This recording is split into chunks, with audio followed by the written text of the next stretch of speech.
I'm Holly Constant. And I'm Maddie Hockaday. We really love Parks and Rec, and we really love behind-the-scenes details. So we're researching everything from DVD extras like deleted scenes and commentaries, plus interviewing cast and crew who actually worked on the show. We also bring on guests and friends to geek out about everything parks. So join us, you tropical fish. This is literally the best Parks and Rec rewatch podcast. We're your park pals. There's a park and some pals, and there's also therapy too. Okay, well, I'll go ahead and get started. Hello, everyone, and welcome to Park Pals. Thank you so much for being here. We're doing it. We're at the Comeback Kid, which is like, we're getting into like peak quintessential parks. Like, it's amazing right now. It's happening. I know. I literally am like, I love you, my unborn baby, but cursing that this is the time that we're hitting all these episodes when I might be like not here, because there's so many good episodes back to back to back to back. Totally. And, they just come up with such crazy, wild things for her campaign, which is wild. But before I get to the Comeback Kid season 4, episode 11, I have a recap from Citizen Nope, which is what we did last time. And also, before I forget, welcome Crystal Dockery. Thank you so much for being here.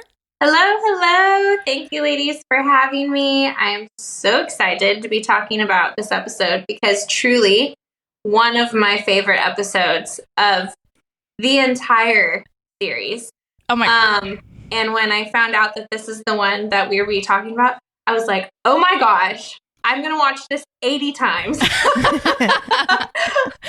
easy to watch 80 times, honestly. Yeah, worth it. It's so good. Yes. Oh my God, love it. And for the Park Pals that are new here, Crystal, you came on for an episode last season, I believe, but I can't remember which one it was. We were talking about the Sweetums, but I don't know if it was actually 4 Sweetums. Like, we went to the Sweetums mansion and everything. We did. And I remember extensively Googling the paint color that was in the house. Yes, that's so true. You did a deep dive on that and I loved it. I really did. Oh my God. Perfect. And we talked about how Cheekwood here in Nashville was like so similar to the Sweetums Lady Mansion. Oh my God. Okay. Yeah. So last time we talked about how in Citizen Nope, which both of you weren't here, so I'll just give you a little recap. But rec centers and just in general, the rec centers, because one of the things at the Nope, or not Nope, but at the PCP, they were talking about, Yahtzee and all these games and stuff at the rec centers, and me and Erin, who did the episode last week, were like, I can't really remember a time when I went to the rec center, like what kind of activities do they have at the rec center, things like that. And I did go as a kid. We had them in our hometown and all that stuff, but I just looked up some rec centers in Nashville, and the closest one to us, I think, is in Bellevue, actually, which is that where you are, Crystal? Yeah, okay. It is. They have an amazing community center, rec center here in Bellevue. Yeah, I looked up, I wonder if I can share this screen, because I looked up the activities and events that are happening, and it is so cute and so beautiful. Can you guys see that? Yes. It's so wonderful. They have like the program coordinator over here, which I guess would be like the Leslie Knope of it all, and like the leaders here, where you can find them on Instagram, all the things that they have going on, and it's all color coded and so beautiful. And there's a fitness center, open gym, pickleball. I was like, what? And it has these little fees, obviously, like you do have to pay for a little bit of that, but some of these things are free. And so I was just like, this is so wild. That's so cool. Yeah. Yeah. So I really needed to look that up. Also, they do have near the Parthenon here in Nashville, I'm sure they have similar places like this in other cities, but like they have this like art department with classes, theater classes. They have a black box theater in there. It's really wonderful. So I was just like, oh my God, I'm so glad I looked that up. To see it in real action, Right. I mean, these are real jobs that people have. These are real things that people do. Yeah, and it's totally. kind of fun to make the connection of like who are the Parks and Rec people of your town. Yes, so true. Okay, so that was one recap. And then the other one was the lady who is the letter writing campaign lady, the one that's like, I was thinking we'd sort of letter writing campaign. Diane, I think her name is in the show. She got back to me and she had sent in some voice memos after we had already recorded. So I thought I would just play those. And like I asked her how she got the job and, you know, what it was like being on set and all that kind of stuff. So her name is Megan Grano and I'm really appreciative of her. And also you'll hear at the end, I asked her because I was like, she looks so familiar. Do I just like know her from something? But I think I know her from improv. And I do. She taught at one of the places that I took classes. I didn't have her as a teacher, but I definitely recognize her from LA. So I was like, yeah. Oh my God. Okay, so here's her voice memos. Question 1, how did I get my job on Parks and Rec? I auditioned for Dorian Frankel. I don't remember much about it. This would have been, I think it was 2011. So really stretching my memory here. I know I went to her office in person, auditioned. There were a lot of people there auditioning. And I can remember wearing a turquoise shirt. I don't remember anything besides that. Being on set with Amy Poehler was absolutely awesome. She's one of my heroes. I knew of her pretty well. I had never met her because I came up in the Chicago improv scene and she left right before I got there. But every once in a while at that time, and I think she had just moved to New York, she would come back and do improv shows. They were always packed and I got to see her perform and she was awesome. And I had been out to the UCB Theater in New York. I got to talk with her about improv on set and that was just super fun. I do not remember if we did a lot of improv in our scenes. I remember that we shot 3 separate scenes and we were on set at CBS Radford and we were in 2 different rooms that they had set up. And I remember we clipped through the scenes pretty well. We might have done a little improv in the 3rd scene that was I think it ended up being a deleted scene. And anything I wanted to promote, let's see, what could I promote? I'm in a show right now, but it's closing tonight, Sunday, so that's not worth promoting. And I guess I'll just find me on Instagram, Megan E. Grano. Thanks, Holly, for having me. This is super nice. And to answer your other question, yes, I did do improv at IO West. I taught there for a really long time. And I played in various groups there. And yeah, cool. I'm excited about your podcast. Thank you so much for having me. Yay! That's nice. Awesome. Super cool. Yeah, and I had asked specifically about where that rec center was that they had all the PCP meetings and also where Donna and Jerry always held that meeting too, which they always have, you know, the town halls in or city halls or whatever.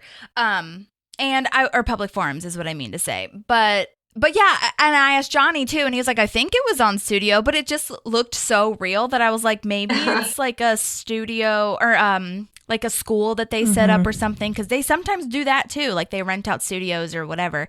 So I'm glad to hear that it was like all a set, and it looked, and like the fluorescent lighting and the tiles, I was just like, this is so crazy. It looks so realistic. So I'm glad that she confirmed that for me.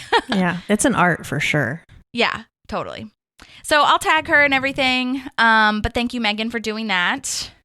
Okay, now into the comeback kid. I will tell you about the writer and director, and then we'll move on and get into this episode.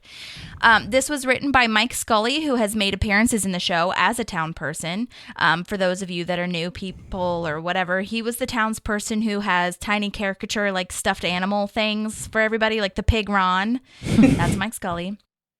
He's also a huge writer for The Simpsons. He wrote The Simpsons movie, so he's in that whole like comedy world. He's also done Everybody Loves Raymond. He was a producer on Parks for a long time, and he wrote 3 episodes. The first one was the first Ron and Tammy's, which we love. Second one was The Possum, and now this will be his last writing credit, but he is going to stay on as a producer, I believe, after this. And he's been on everything, really. He's written a ton of award shows, so yeah, I'm excited to see his writing because it's so good. And then this was directed by Tucker Gates, who has directed 2 episodes of Parks.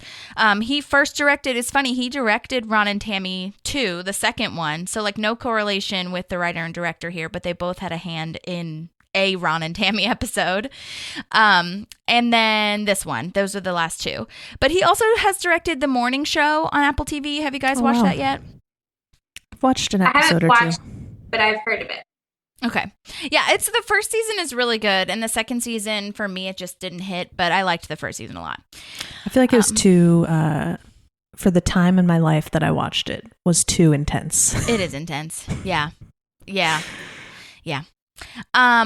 And then he also did Homeland, Alias, one episode of The Good Place, Ray Donovan. It's funny because at first it seemed like his history looked more like action, like serious kind of drama stuff. So it's really cool to see his range because he also directed 4 episodes of The Office, including Threat Level Midnight. Hey. Oh my gosh. What a classic. Classic. So I was like, Tucker. Oh my God, amazing. And then, now I have summary written whenever you're ready, Maddie. Perfect. Okay. After losing her campaign advisors, Leslie and her new Parks campaign team set out to show Pawnee that she's still the best candidate for city council. Meanwhile, Chris checks in on Ben, who is finding new hobbies while he takes a break from his job search. Oh my gosh. So many thoughts about Ben's hobbies. Yes. So good. Oh my God. Crystal, do you have any thoughts like before we head into the episode? Like any just initial thoughts that rush at you? I mean, besides the fact that this one episode contains so many quotes that I will use in my everyday life or just like things that I will think of that make me laugh randomly in my everyday life. Most of it is from this episode. I just think they hit so many hilarious like storylines and like angles and so yeah, I mean this episode I could talk about it for probably like 8 years, but yeah, it's so good. I hear you. Oh my God. Well, this is the first episode of 2012, so this happens in the new year. The last episode was in 2011, so that's a fun little tidbit. And the first thing that I have written, like as a note, is that Retta is not in this episode, and I'm effing pissed. Yeah, she's in the little powwow about the comeback kid part, but she has no lines. And in my research, I found that there was a whole side plot with her that got cut. Yeah, I have it. So I'll play it. Okay. Yeah. But it's not even a subplot. It's like, I'm sorry, I'm frustrated because Retta's just amazing, and we'll get to, she's amazing. And Holly like they and give her amazing lines later, but yes, Holly and I have this running frustration that she is not utilized enough because of how freaking funny she is. Right. Yeah. So we have this running thing where Retta, we're just waiting for Retta to be given more lines, but I did record the actual scenes, and they called it a subplot, whatever. Basically she's looking after the parks department while everyone is doing the campaign. So that's like her task or whatever. And fun fact, the gal, okay, actually I'm just going to play the scene first, and then you guys will get to see what's happening. The comeback kid. Yeah, I told you. You're right. Good campaign managing. Donna, you're going to stick around and run the parks department? Okay, so we're going to take this charcoal liner and just put it right in through here in this inside area. And that way you do get that lovely richness that I'm known for. And don't touch it with your finger pads, okay? That's a no-no. You'll mess it up. Easy with the attitude, woman. 11,000 views, and she thinks she owns YouTube. Do as I do and as I say. It's a combo. That sounds like Chelsea Peretti's voice. It is. So Chelsea, that's what I was gonna say before I played the thing. I was like, fun fact, and then I was like, no, let me just play it first. So it just kind of pans over the parks department being empty, and Donna's not doing anything except for what she normally does, which is putting on makeup and whatever. It is funny because Chelsea Peretti's like this lady's YouTube channel, her name is Chelsea P, which is just funny because I think that was just if you know who that is, you're like, oh, it is her, you know what I mean? Yeah. But I thought that was really cute, and it is interesting because now makeup tutorials are everything. Like, oh my gosh. Yeah. And YouTube also, it kind of proves that YouTube is here to stay. Like YouTube is the one platform I think that will never die. You know what I mean? Yeah. Because when it came out, it was huge, right? And then I feel like there's a little dip. Yeah.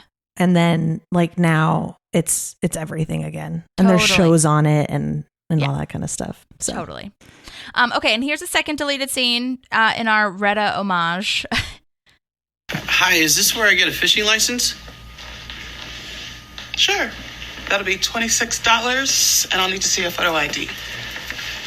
Also, I'm going to need you to fill this out because my nails are wet. Okay.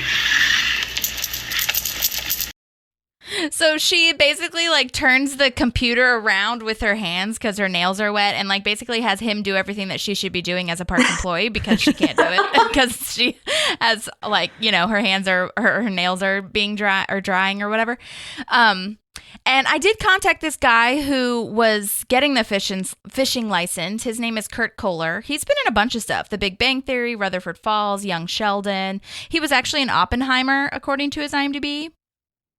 So many people were in that film. Holy crap. So I don't know what he did. I don't know if it was a named thing, but he was great. And he's going to send us some voice memos for next time. So yeah. Okay, Johnny is here, so I'm going to go ahead and let him in, and we'll have a little chat. Hey. Johnny! Hi, how's it going? Fine, thank you. This is Crystal. She's new to you, I think. Hey, She's Crystal. our guest star. Hello. It's so nice to meet you. Nice to meet you too. Thank you for coming on. This is so exciting. It's awesome. So, no, I'm sorry. I feel like I should have watched the episode beforehand. I kept intending to do it, and I was like, I have nothing. I don't know what I'm gonna say. I don't know what I'm talking about. I feel like I didn't study for the exam or something right now. Oh my God, no, don't even worry about it. I just wanted to have you come on and like talk about really briefly, like, I don't know, any memories you have, but I mean, half of it, as you know, me and my vibes, half of it's probably just going to be me like fangirling over this amazing I love episode. it. Yeah, that's fine. I'll just cheer along.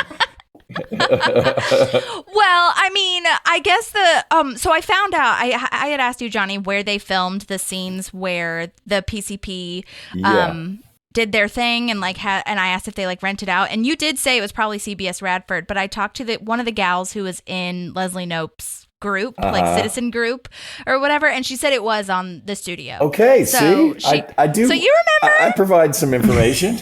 Yes.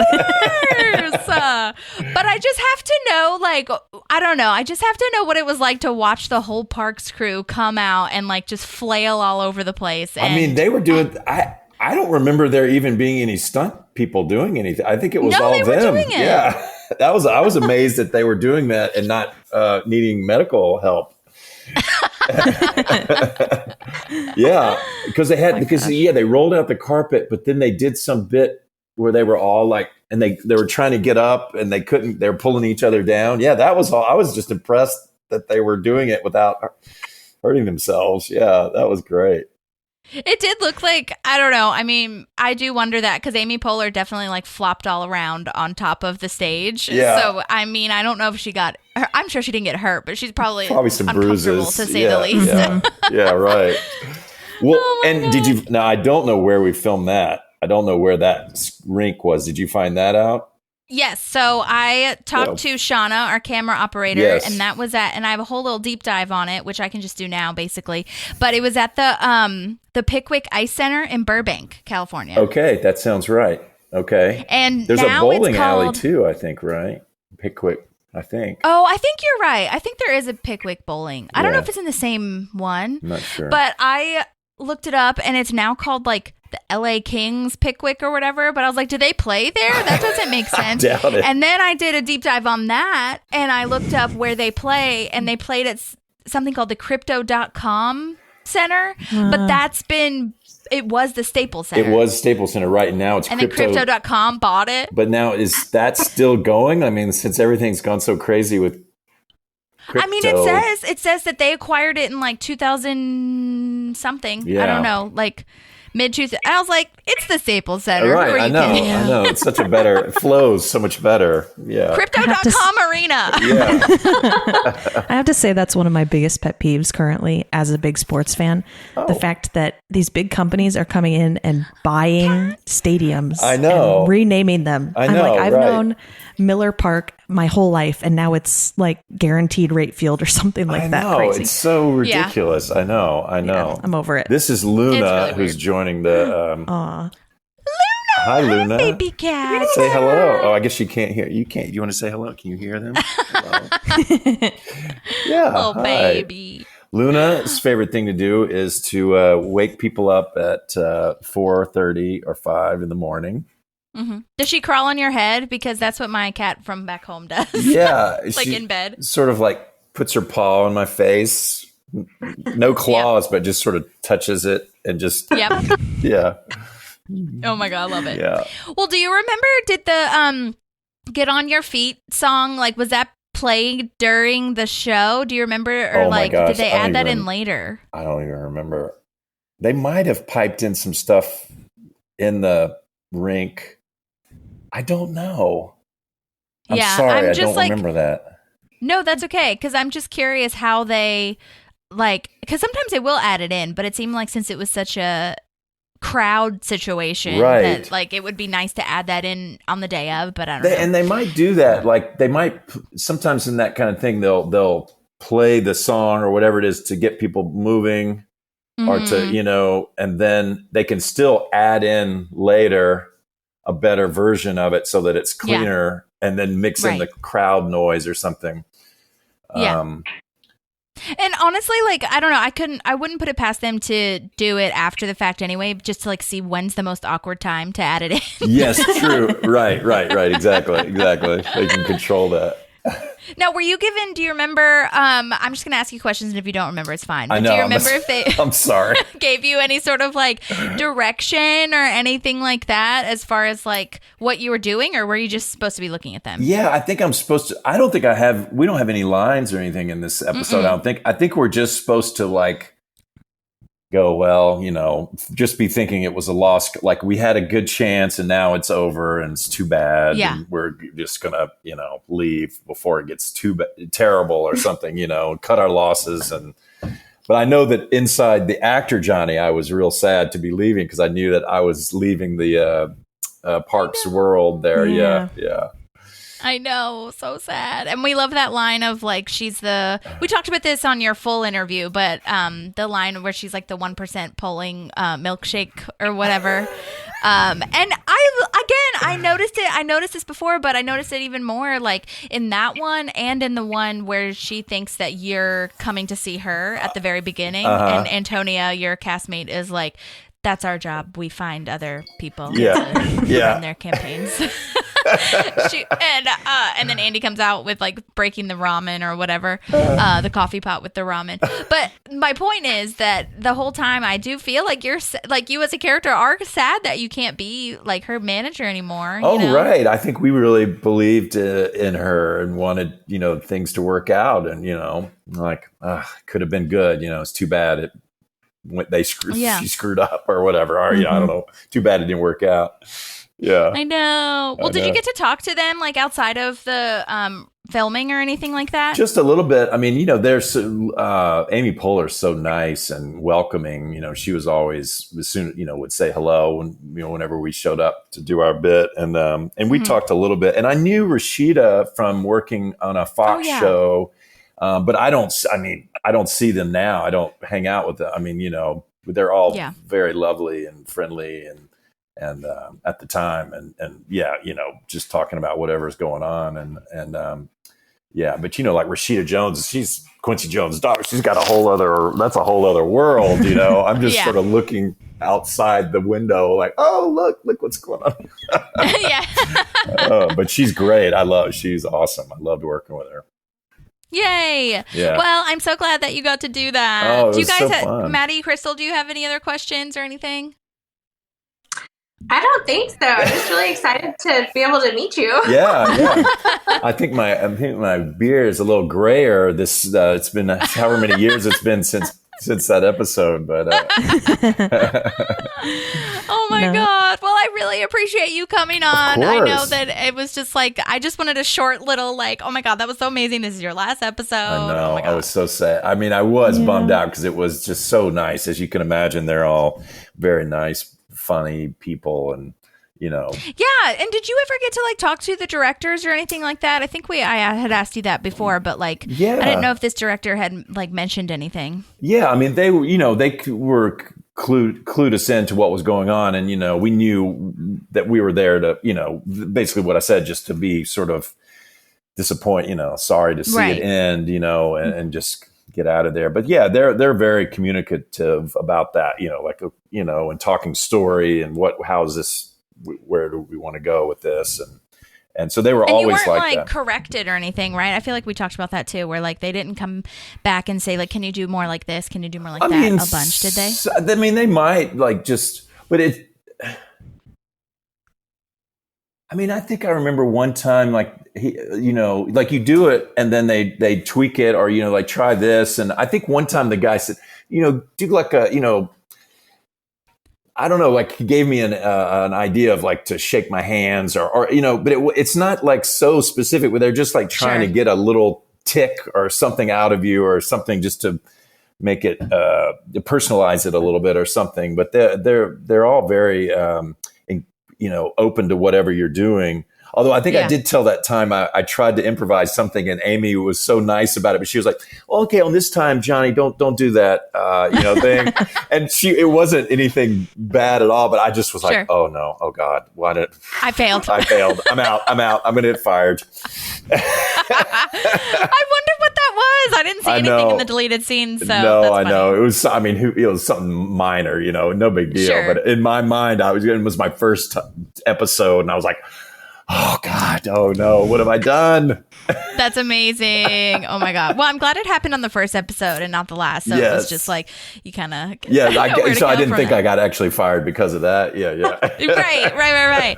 And I do wish, I really wish that I can't find her information anywhere. Your castmate, your other campaign manager, Antonio. I tried to find her on IMDb, which I believe is how I found you, and you're on Instagram and stuff, which I'll tag you. But I didn't find her anywhere. I don't know. And I'm just curious. I don't think I have her. I don't remember having her number. I'm just going to look and see. And I don't know also I can't remember seeing anything super recent that she has done. So I'm not sure if maybe she's doing commercials or something. I don't know. But I don't know. But she did a great job. And I just like that you guys could play off of each other because I think that you both had that very lawyerly almost, like we talked about. Yeah. And you know what I mean? Like that kind of vibe of like, this is our job and we're sorry. And she had more, I think she had more of a straight man. Right. Very straightforward. This is okay. Yeah, all business. Yes. She kept it together. She was really running the show. I was just out front. Flailing around. Yeah. Like you were the one that was trying not to make her freak out, have any like panics of like, no, you don't need to do that. And she was just like, this is what we need to do. Yeah, right. Exactly. No nonsense. Yeah. Well, it is so. That's one of the things about this thing, this job. It's great. You have these little bursts of these little moments and you're so focused together and you're working with these people and you're having this great time. And then this show's over or your time is over there and you go on to other things and everybody has different lives and trying to do different things. And some people, I have kept up with some people through the years, but it's hard.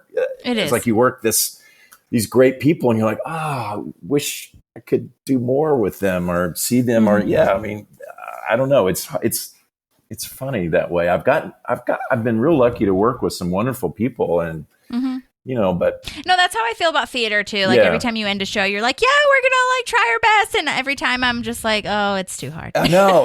And it's nothing personal. It's just like your schedule doesn't line up with mine or you live really far away or, whatever. So it's tough, but it was nice while you were there. And that's what you have to take it for. Yeah. Really nice. So. But yay, well, I'll keep you posted if we have any other questions. Also, for those of you who haven't seen it yet, Johnny is in an amazing commercial right now that is playing. Yes. It's so funny. Verizon. And I just love seeing, for Verizon, I love seeing how they cut it up. Because I think the first time that I saw that commercial, I was like, oh my God, Johnny. And then, but it wasn't the full thing. Oh, and then funny. the second or third time I saw where the guy's like putting out the air mattress or whatever. Yeah. And I was like, that wasn't in the first cut. Funny. I don't know. Yeah, maybe sometimes they do They little always edits. cut them differently so that it can be 30 seconds or 90 seconds or whatever it is for whichever platform they might be using. But I was so excited to see you. Cool. Thanks. Yeah. Thanks a lot. Yeah. So cool. Well, I hope that you have a good rest of your day. Yeah, you Did too. anyone else have anything else to say before I let Johnny go?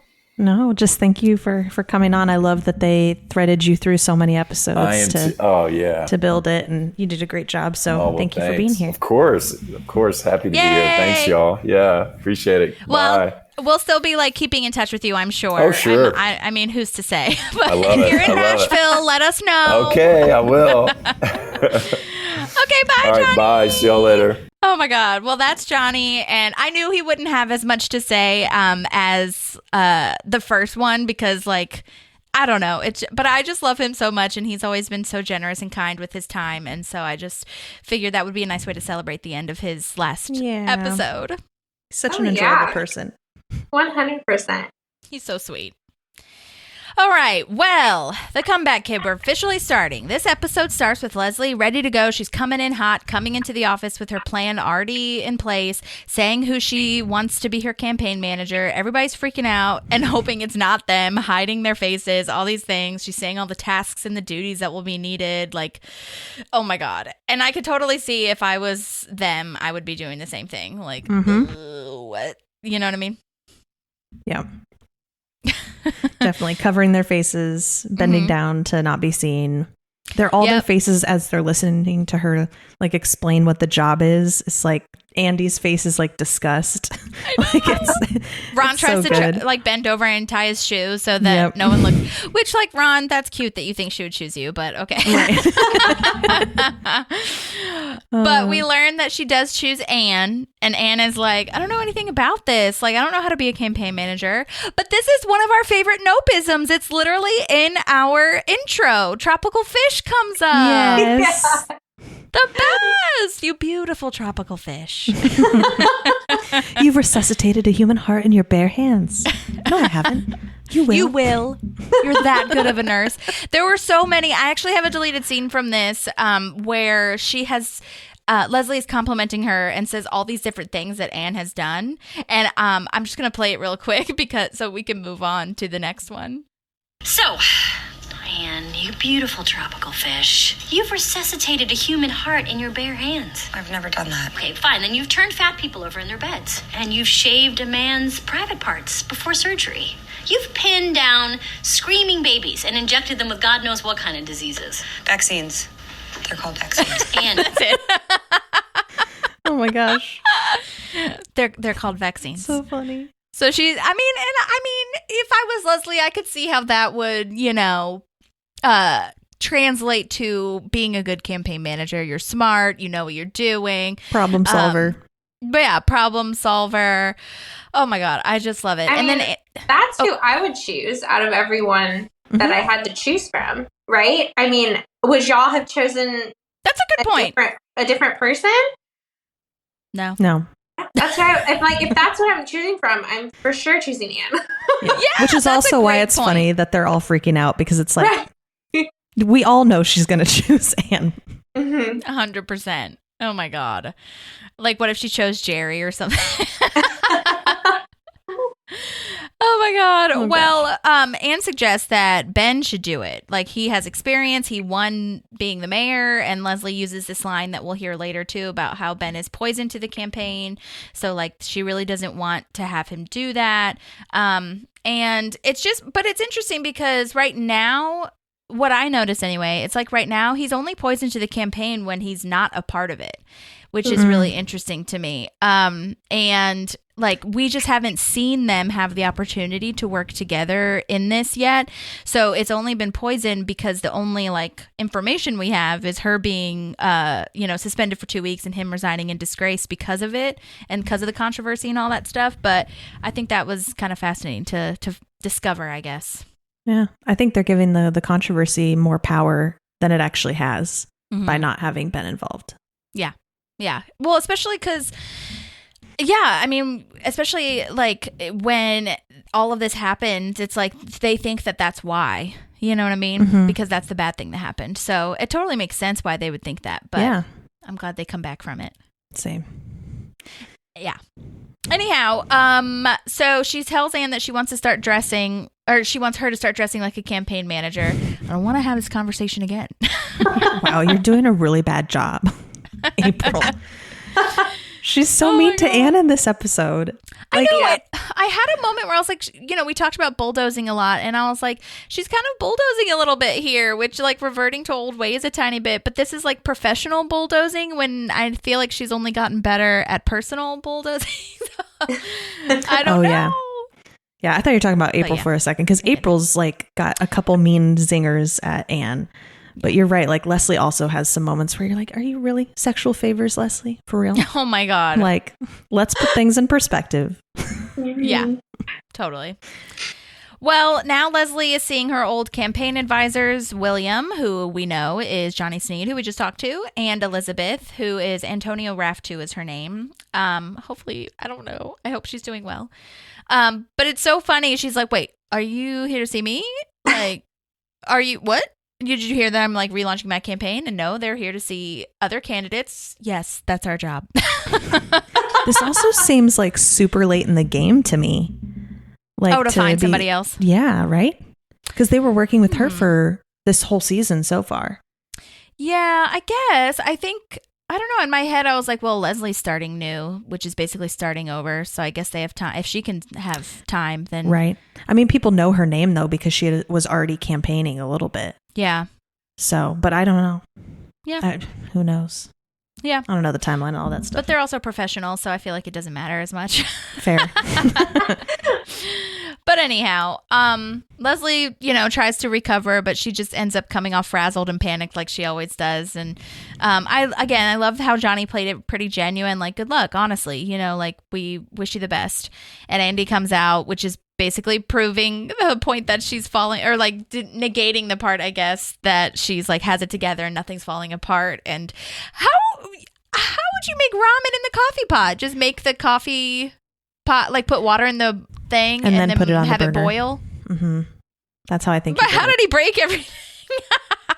Because he's Andy and he probably dropped it. This is true. Or he got frustrated and tried to jam it in. And I just like how she's like, my campaign team is a real killer. Mm-hmm. Like they're amazing. They're sharks, Well, in the background too, after he tells her that, she turns back to talk to them, and you see him like lean over and like he's making this like face while he's scratching his leg like a little kid. Yeah, I saw that too. He's a literal so child in this moment. Yeah, I love it. Oh my God, it's so good. Let's see. Oh, I love this analogy. I think it's like kind of so Obsessed brilliant and awful. The murder one? Yes.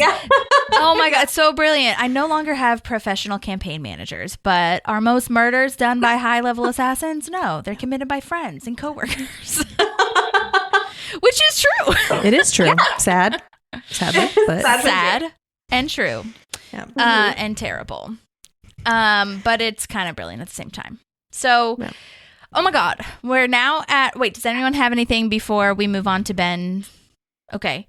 We're at the house, Andy, April, Ben's house. Don't even get me started on why Ben is still living there, but whatever. Right now, he doesn't have a job. I validate Maddie, this one. No. Thank you for your support of Ben. He doesn't have a paycheck. Leslie, and I'm just like, no. No, I hear what you're saying. I do hear it, but I'm also like, stop it. Yeah, anyway, he's creating his own stress. Yeah. Well, anyway, so he is lounging, reading, eating sugar rice pops because he's unemployed. And then this is the first time we see Champion. Yes, I love Champion. And I love this authentic question that Ben has, that he's like, I really need to know, honestly, how many legs did that dog have when you got him? Totally. Yes. Oh my God, so good. Wait, Crystal, you have pets, right? I can't remember.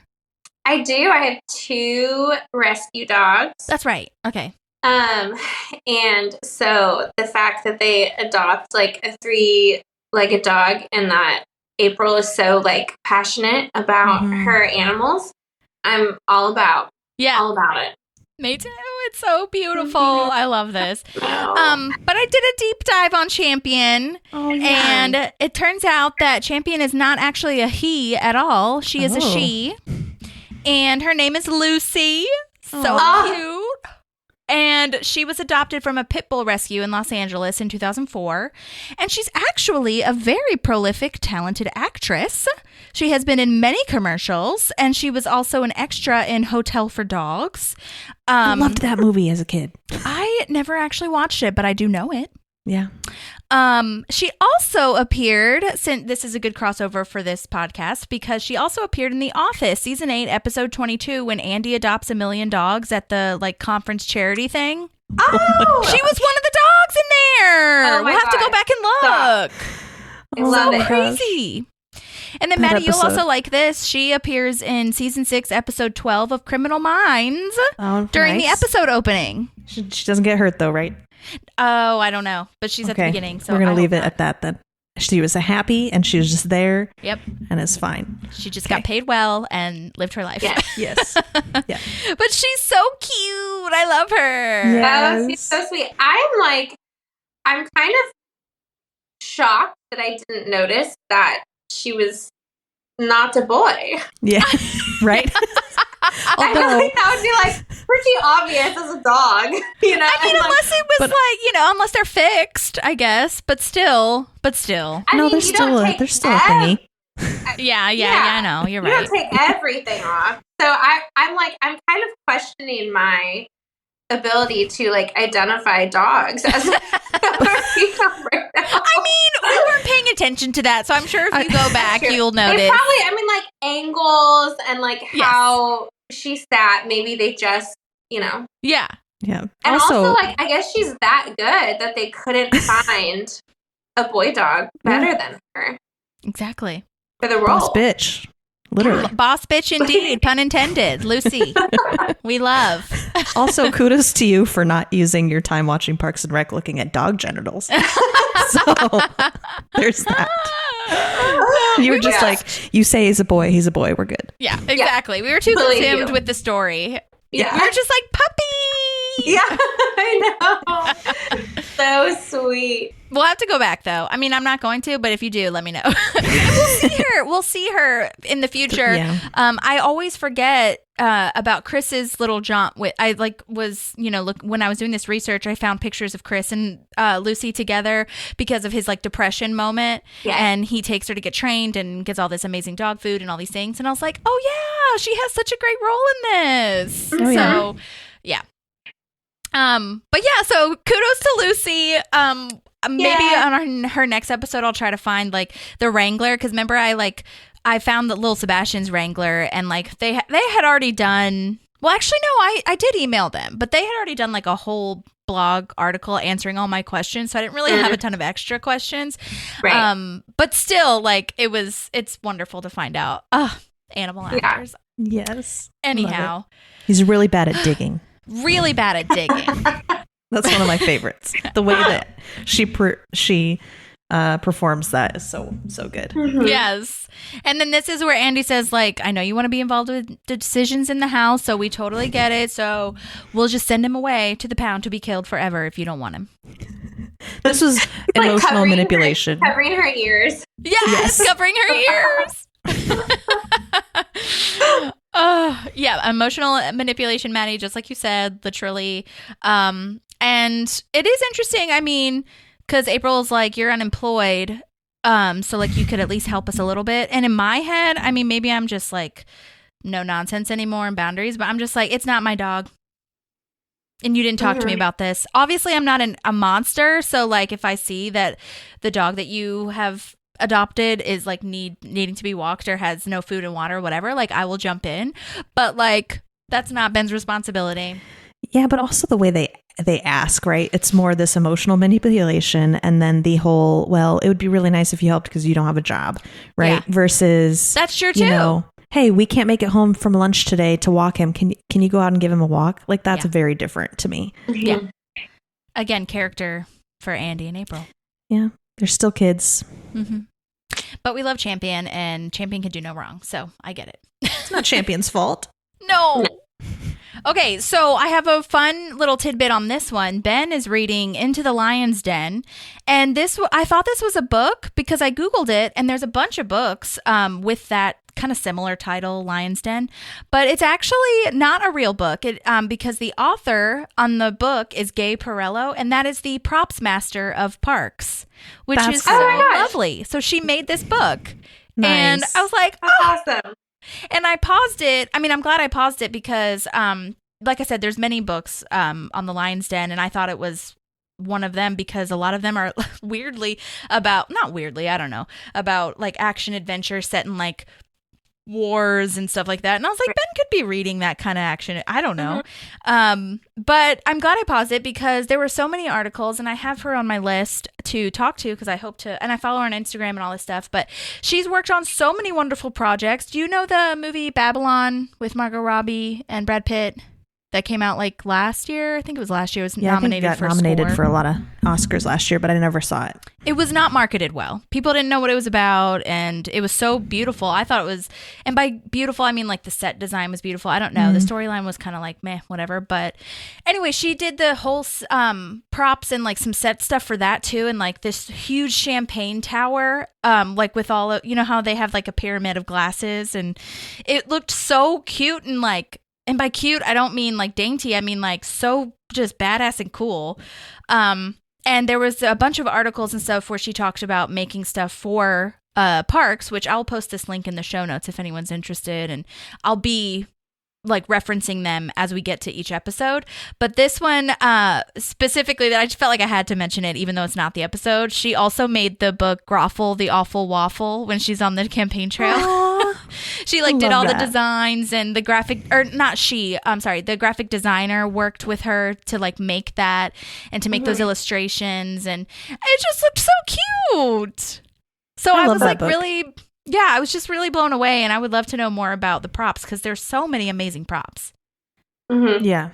They're so detailed. We've talked about this before where like in the background you can see stuff typed out on the computer that was very intentional and all that stuff. So yeah, and I just think it's wonderful because if I hadn't paused on that thing just to see which book it was, maybe I would never have found that article and never known about her. And I just think it, like you said, the detail really comes back. And remember when we found those books in Tammy 2's office with like the crazy names, like super sexual, weird names?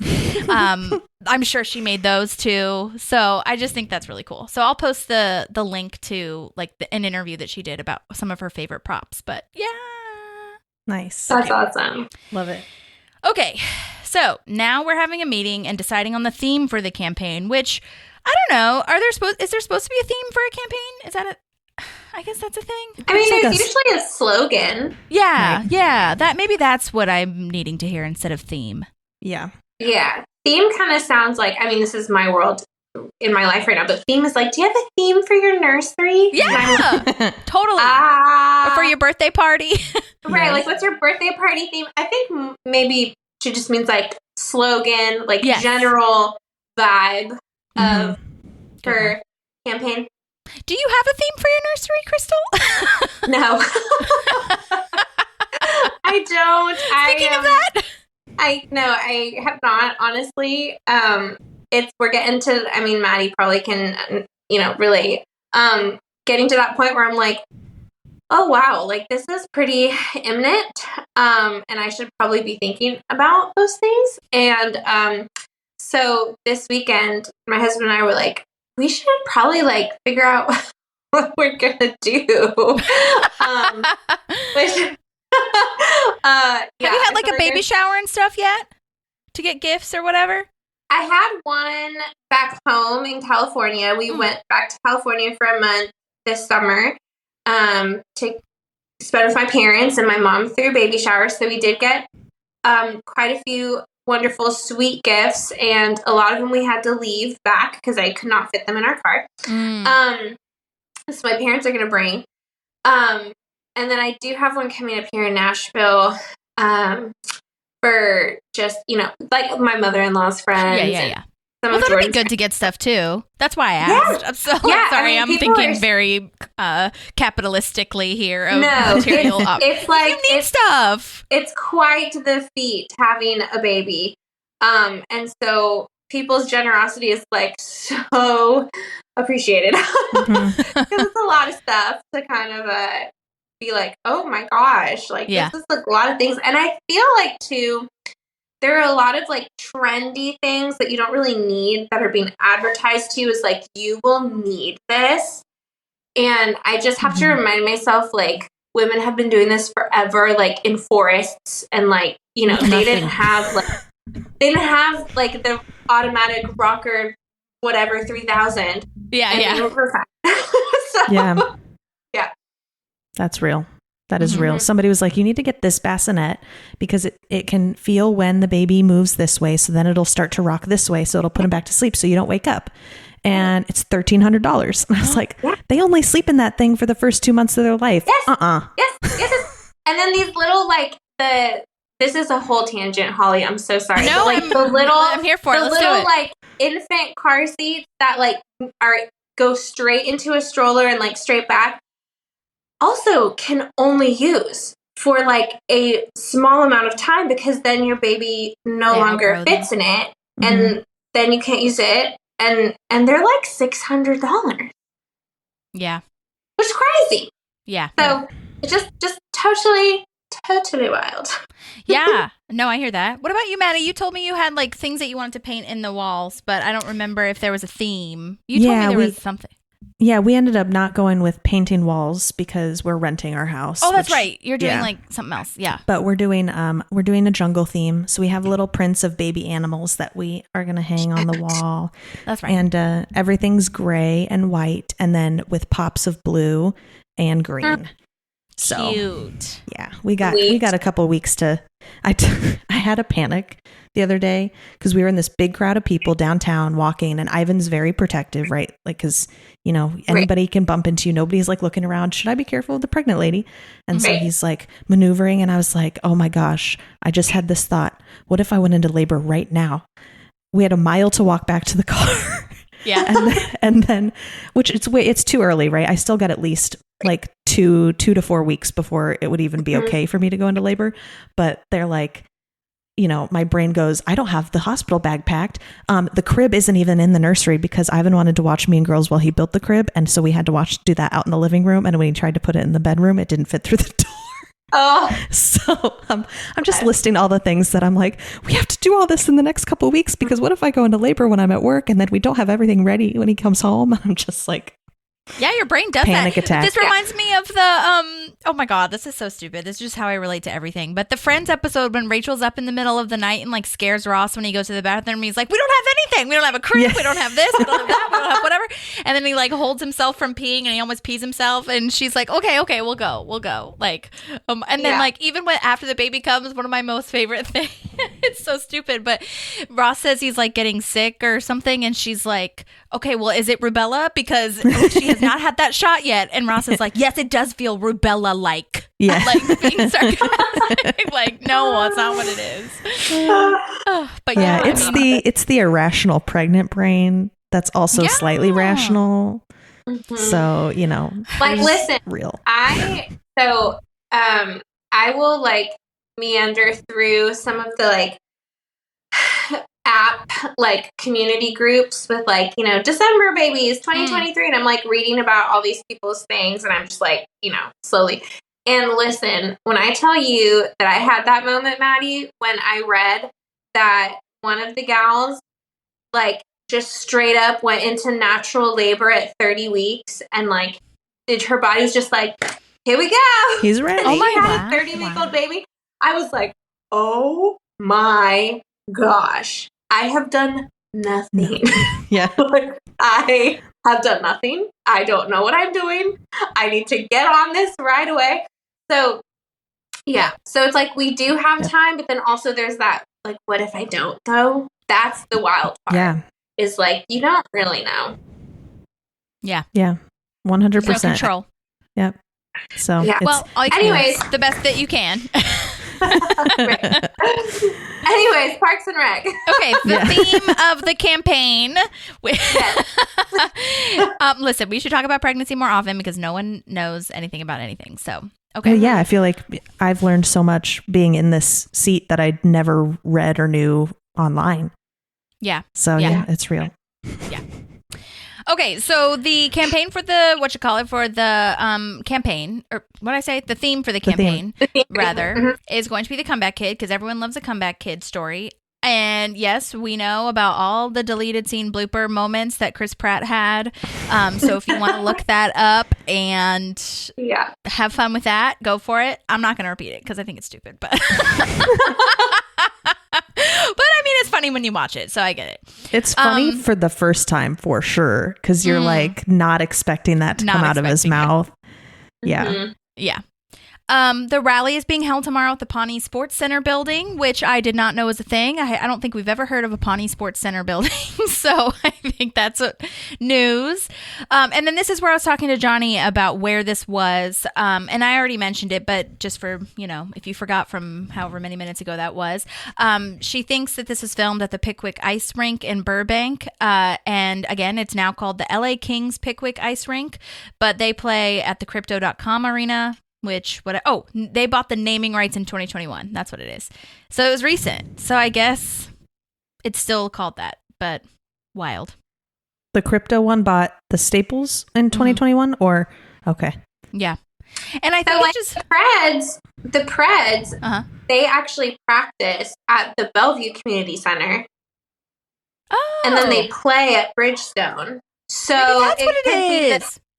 Yeah, so it could be like they practice there and they do like their stuff there, because Bridgestone obviously like has concerts and does like other events. So it's not an ice rink all the time. So it could be that they're going back and forth. Yes. That's a good point, because I was just thinking, that made me think that the Lakers play at Staples too. Mm-hmm. Right. So it's the same season. Mm-hmm. Yeah. And Staples has concerts all the time. Right. I'm calling it Crypto.com. Like, get out of here. I'm over it. I'm so over it. Yeah. No. Okay, great point, Crystal. Thank you for being here. Okay. Ron is now constructing the stage, which is nice. This was when we think it's going to be a full stage, but, And then now I'm at where Ben is making a calzone, if you guys are. Anything before that? Okay. Oh my gosh. This calzone cookbook is so funny to me. I never thought that there was a calzone cookbook, but there's probably everything. I'm sure that was another amazing Gay Perello thing, like the props department. Or maybe there really is one. I don't know, but still. I feel like there's not enough calzones to have its own cookbook. I feel like you could have like a pizza cookbook, and there's a calzone page. That's true. Do you guys like calzones? Yeah. When I first watched this, I was in college probably, and I thought that was like so cool. I was like, oh heck yeah, I would love to eat a calzone, like a pizza folded onto itself. And then I had one, and I was like, the distribution, and maybe it was just the place I had it, but like the distribution was not on for me. That makes sense. Yeah. So there's like a lot of empty space around it. Yeah, it's like it's got to be. Like, I feel like it's one of those things where they're good or they're not good. Mm-hmm. And so I'd rather just get pizza because I know pizza's going to be good. Right. Yeah. Like, if I had a choice, I would choose pizza, but I'm not mad about a calzone. However, I will say in elementary school, we had, I don't know what the difference is. In elementary school, we had stromboli, which was kind of similar to a calzone, and we loved Stromboli Day. It was amazing. But I don't feel like it was exactly like a calzone. Let me see. I want to Google what a Stromboli looks like. Because it did. Oh, look, the first thing that comes up. What's the difference between a Stromboli versus calzone? People want to know. People want to know. A calzone features a circle of dough that's folded in half. A Stromboli starts with a rectangle piece of dough. Okay. All right. Well, it just looks like it's more evenly distributed in a calzone. I mean, sorry, in a Stromboli. Is it kind of look more like a Hot Pocket? Yes. Okay.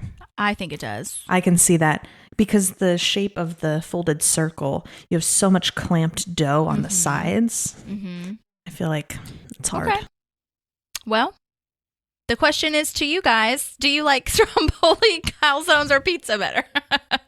I'll put that in our Instagram polls. Yeah. Yeah, we should do a poll. Also, I have a question. I mean, I know for sure when I'm like in my like depression eras, I have my go-tos for like what I'm eating.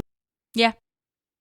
So I feel like it's really funny that Ben's go-to is like calzones. Yeah, totally. You got to do it. It's like his sad food, you know, like, yeah, my sad food's like Chick-fil-A or something. Like, give me some good chicken nuggets, like some good chicken tenders. I'm all about it. And like a milkshake.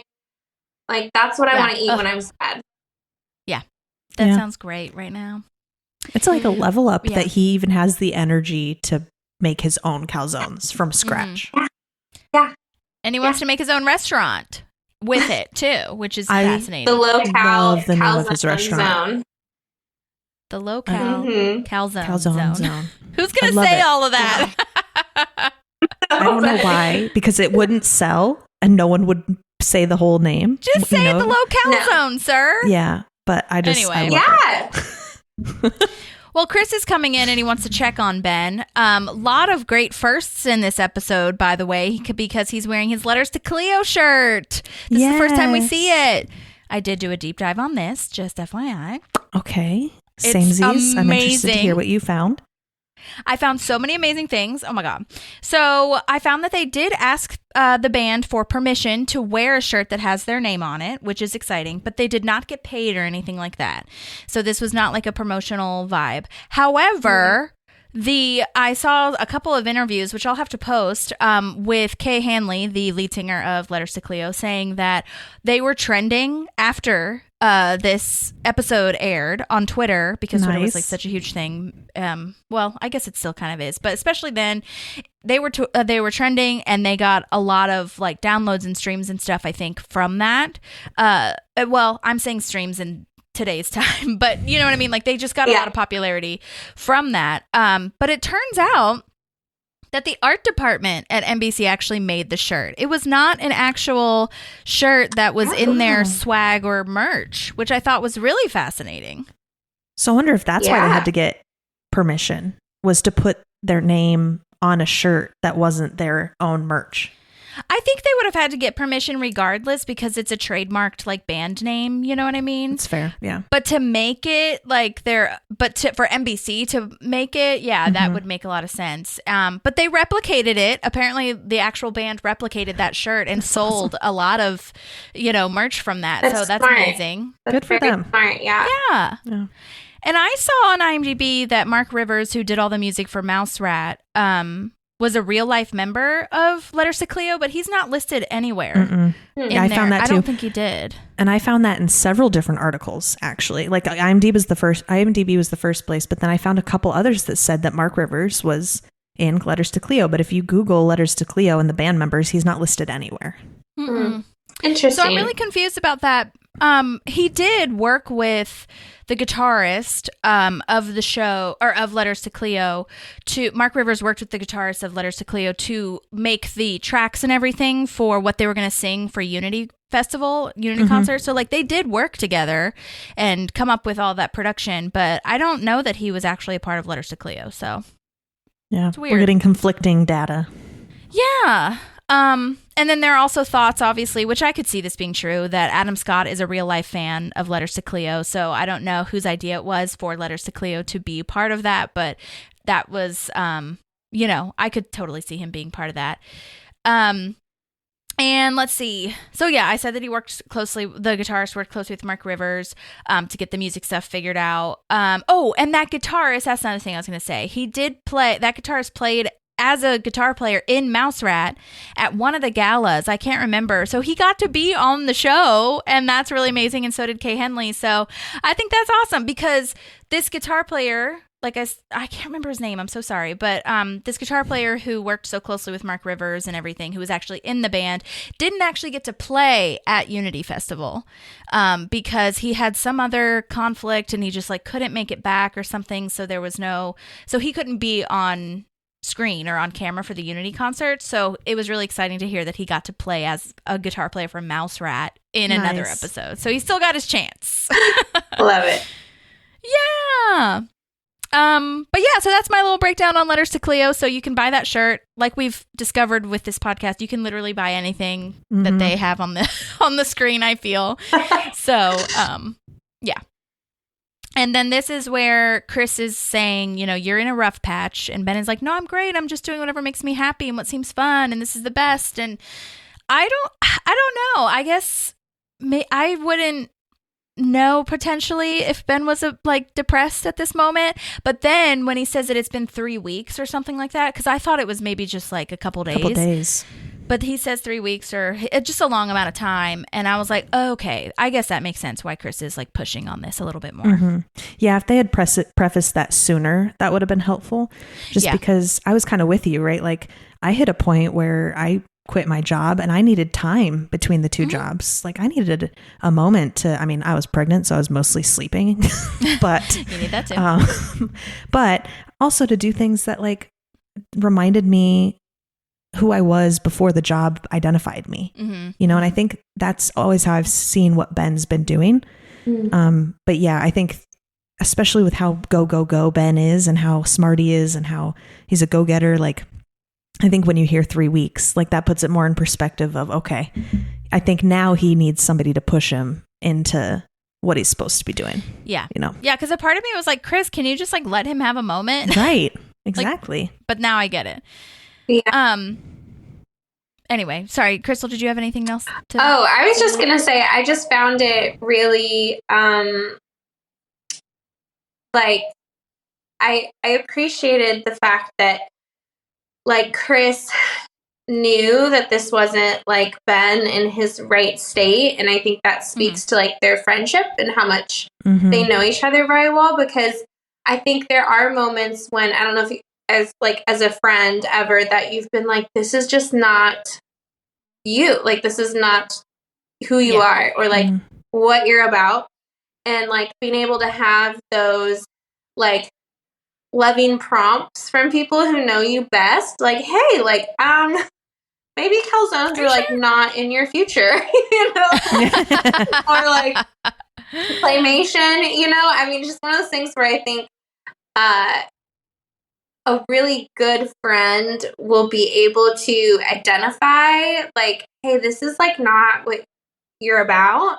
And then I think also be able to kind of gently prompt you, ask the right questions, and kind of try and help you pull yourself out of it. I think that's such a hard thing, but a beautiful thing about friendship is knowing that like someone, and I've thought of this, before, and for me, myself, like in those places or watching a friend in that place, but like to love that person enough to almost like be willing to sacrifice a little bit of like your comfort or like a little bit of the like present trust or relationship for like the better of that person. I just think is like just a really beautiful thing that I think some people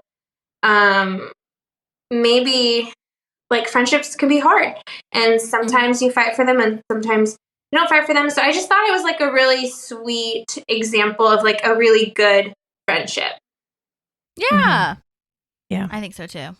I saw a quote from Brene Brown the other day that really strikes true for what this is, but also like just going to what you said, that where it was like choose discomfort over resentment when like you, and which like that makes sense, but she's so good at making one thing in one sentence sound so perfect.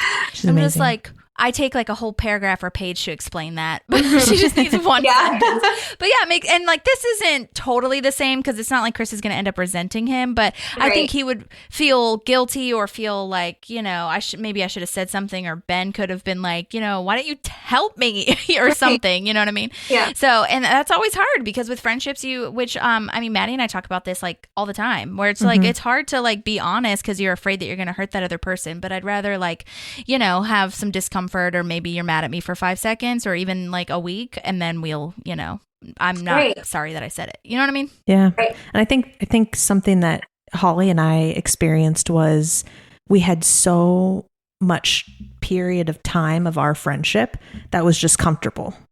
Like we had a lot of like those uncomfortable conversations of like, well, maybe we shouldn't be feeling that way, or hey, maybe we need, like challenging each other, right?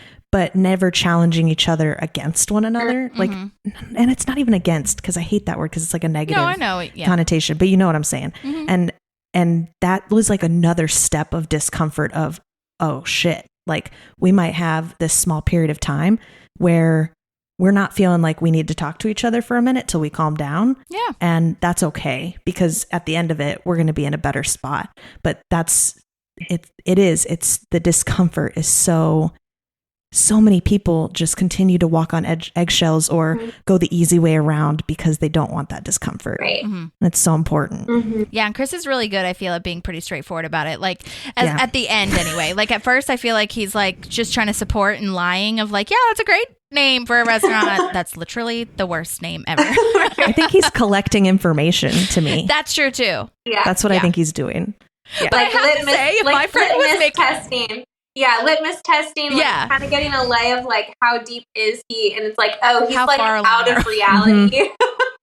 Right? The claymation sets it over the mountain. Right. Well, this is what I was gonna say. Like, if I had a friend that was making claymation, no matter how depressed they were, I'd be like, can you please continue that? Because that looks so cool. And I was so impressed. I don't care what Ben or Chris say. I like it. Yeah. And it really makes me like go crazy thinking about all of the hard fucking work that the Christmas claymations are, like the Rudolph and the snowman one, Frosty.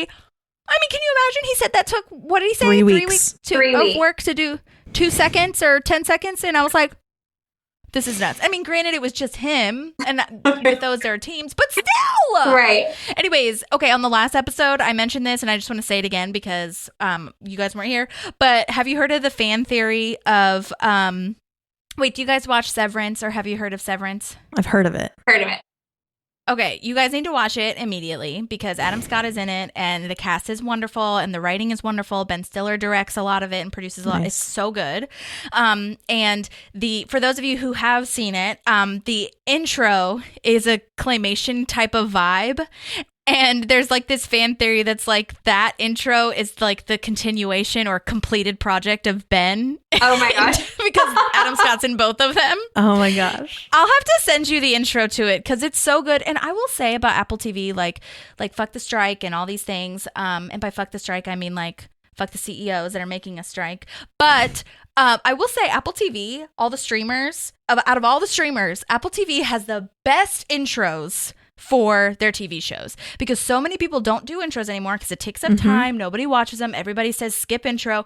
Apple TV, I would say like 80% of the time I will watch the intro because they're so good. The music is on point. They always have some type of like interesting like storyline. I'll show you. I will show you.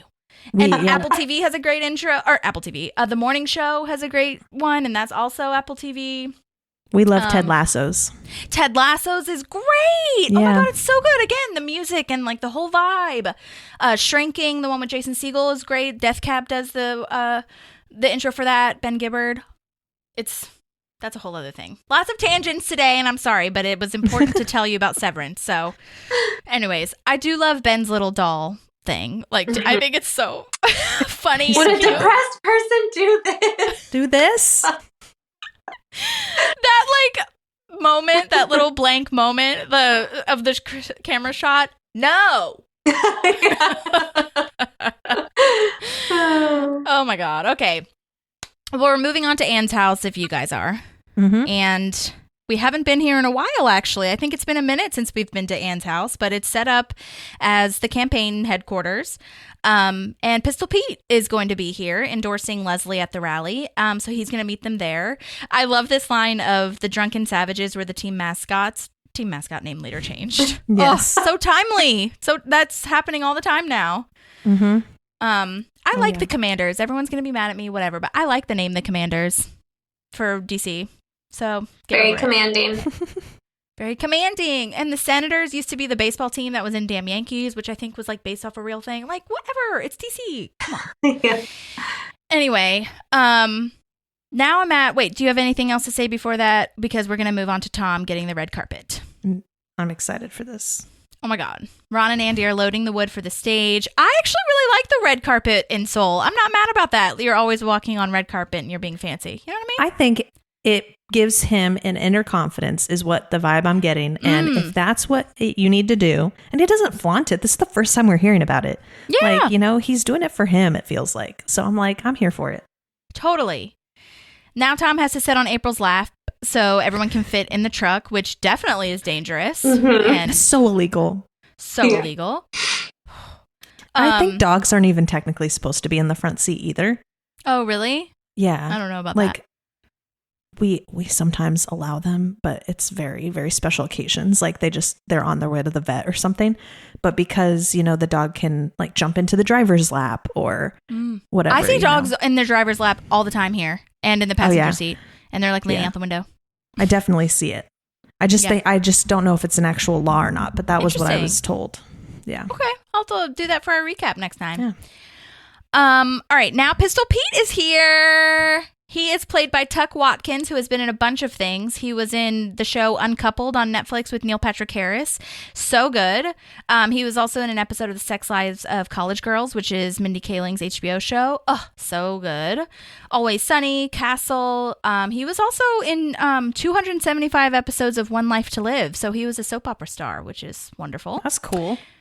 Yeah. And he was also in The Mummy, which I also didn't know. I need to rewatch that.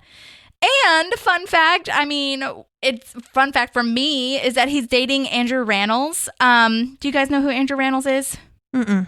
You'll know him. He's in Girls. He also is, if you saw a picture of him, you'd know him. He's in a ton of stuff. He's a very big musical theater actor. He's on Broadway right now with Josh Gad in a show.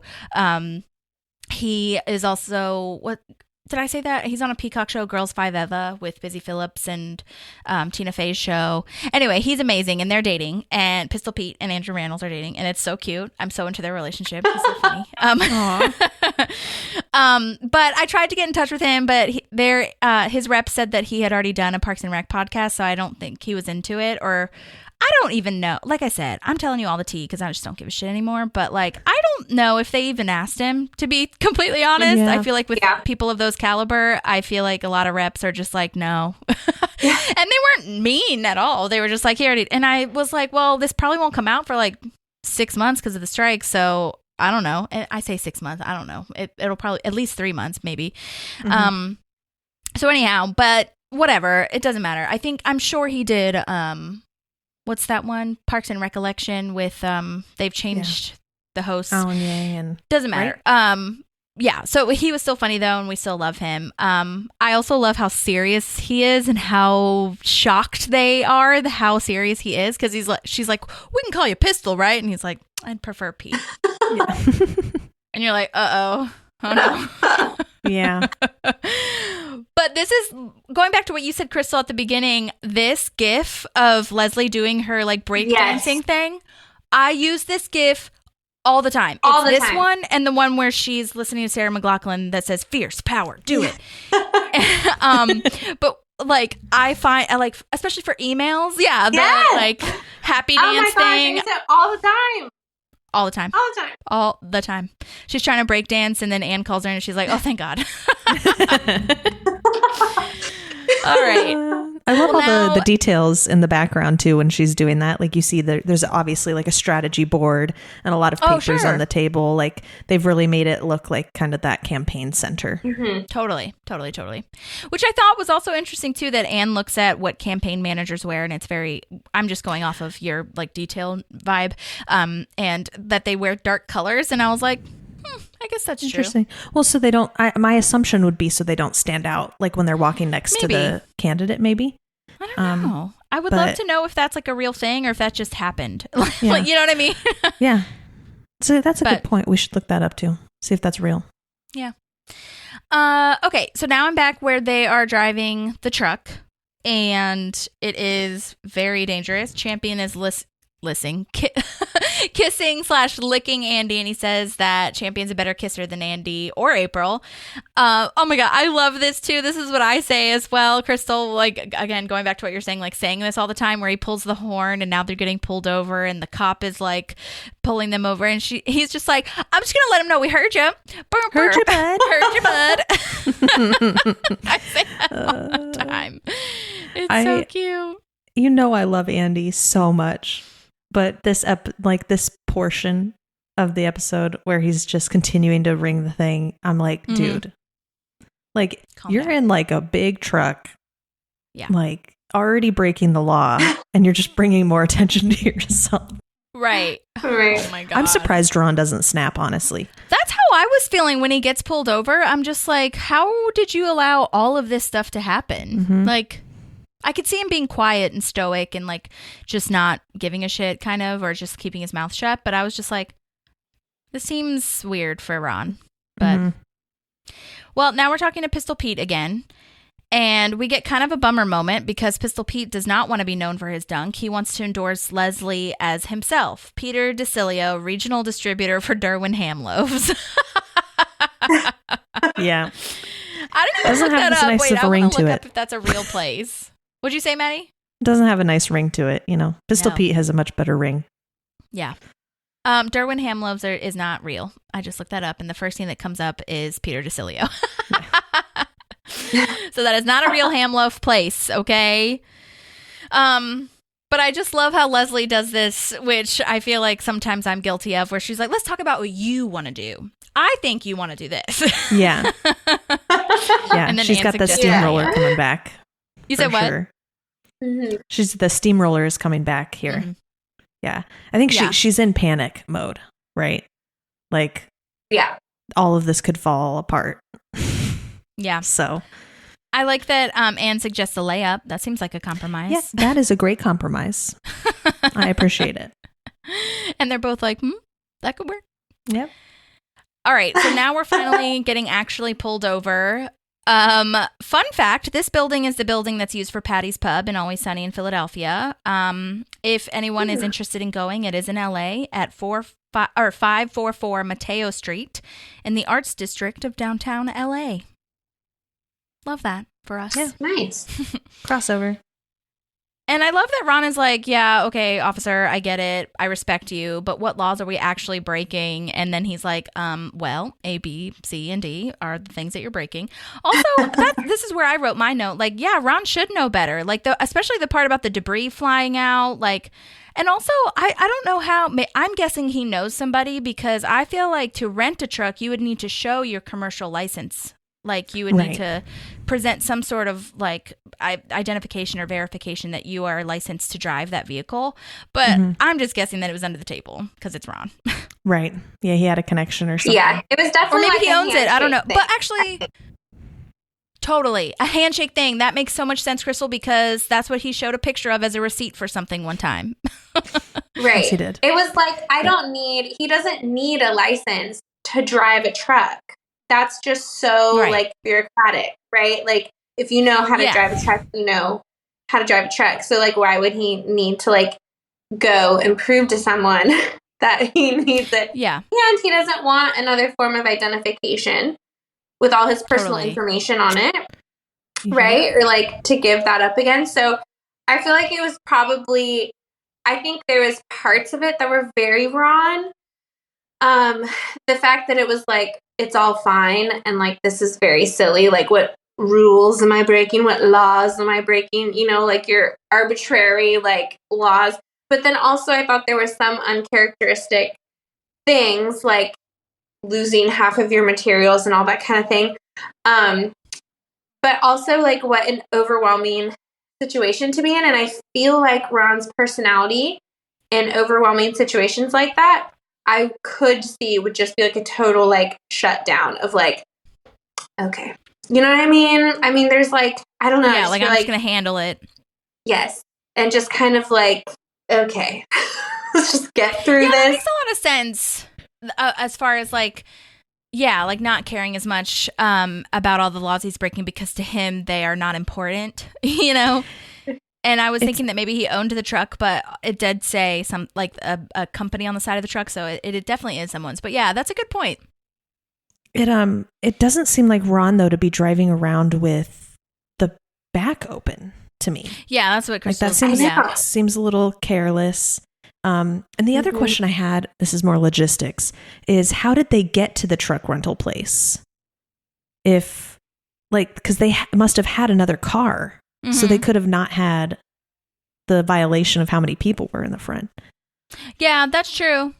Maybe Donna dropped him off in her vans. Rationalization. I like that's it. That's true. Or I could see them just leaving their car there, you know what I mean? And then just because they're going to have to bring the truck back. You're right.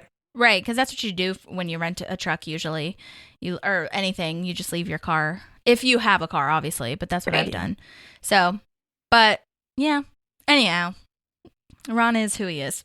Yeah, this is true. And this is where April calls Anne to let her know that they're going to be arrested. But I don't really understand how Leslie heard that, because they don't really say, like, she's saying it to Anne, like, we're just letting you know we're about to be arrested. And maybe she overheard her on the phone or something like that. But I was just confused because Leslie doesn't even know where to go or like how to get to where they are. Right. So I guess she's just assuming it's somewhere near the ice skating rink or something. Mm-hmm. I mean, there's probably a clear path between like where they said they were going to pick up the truck, ice skating rink, and I think it'd be pretty hard to miss like a giant truck with debris everywhere getting pulled over. Yeah. Real. Right? Real. Yes. I love that thing that she does, though, where she's like, that she always does. Hello, this is city council candidate Leslie Knope, always introducing herself. That's awesome.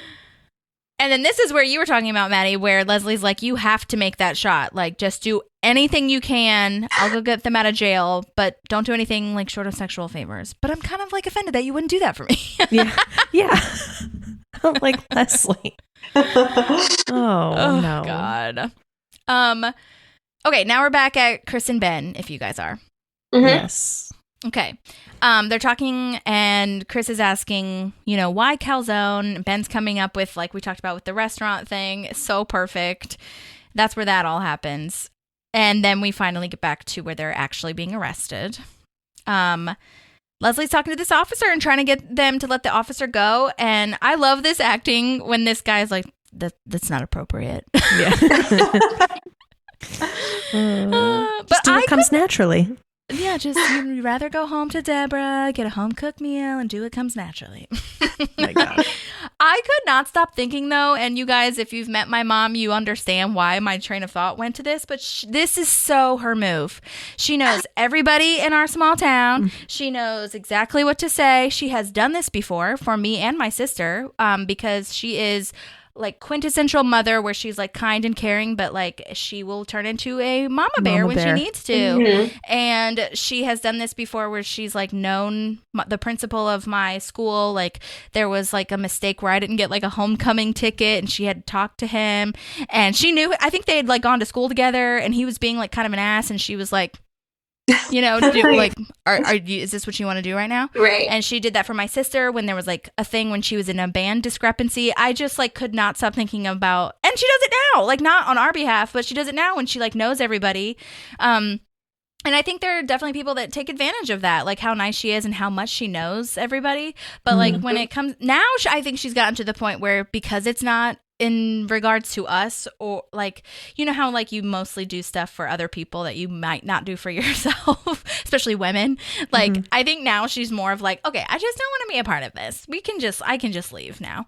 Whereas like, what I'm just saying that this is she's just such a Leslie Knope moment in this time. And I think especially with like smaller towns where the officers, she knows the people that works at the post office, like she just knows what's going on. And so she can really have that connection with them and be like, this is another thing about my mom too, where she was like, I'm good for the fees. Like I'll pay the fines. Like, I'm here. Like just let them go. And, right. Like, I'm in the middle of a campaign right now. Like we have shit to do, Right. So I just really appreciated the way that she handled that. Mm-hmm. Yeah.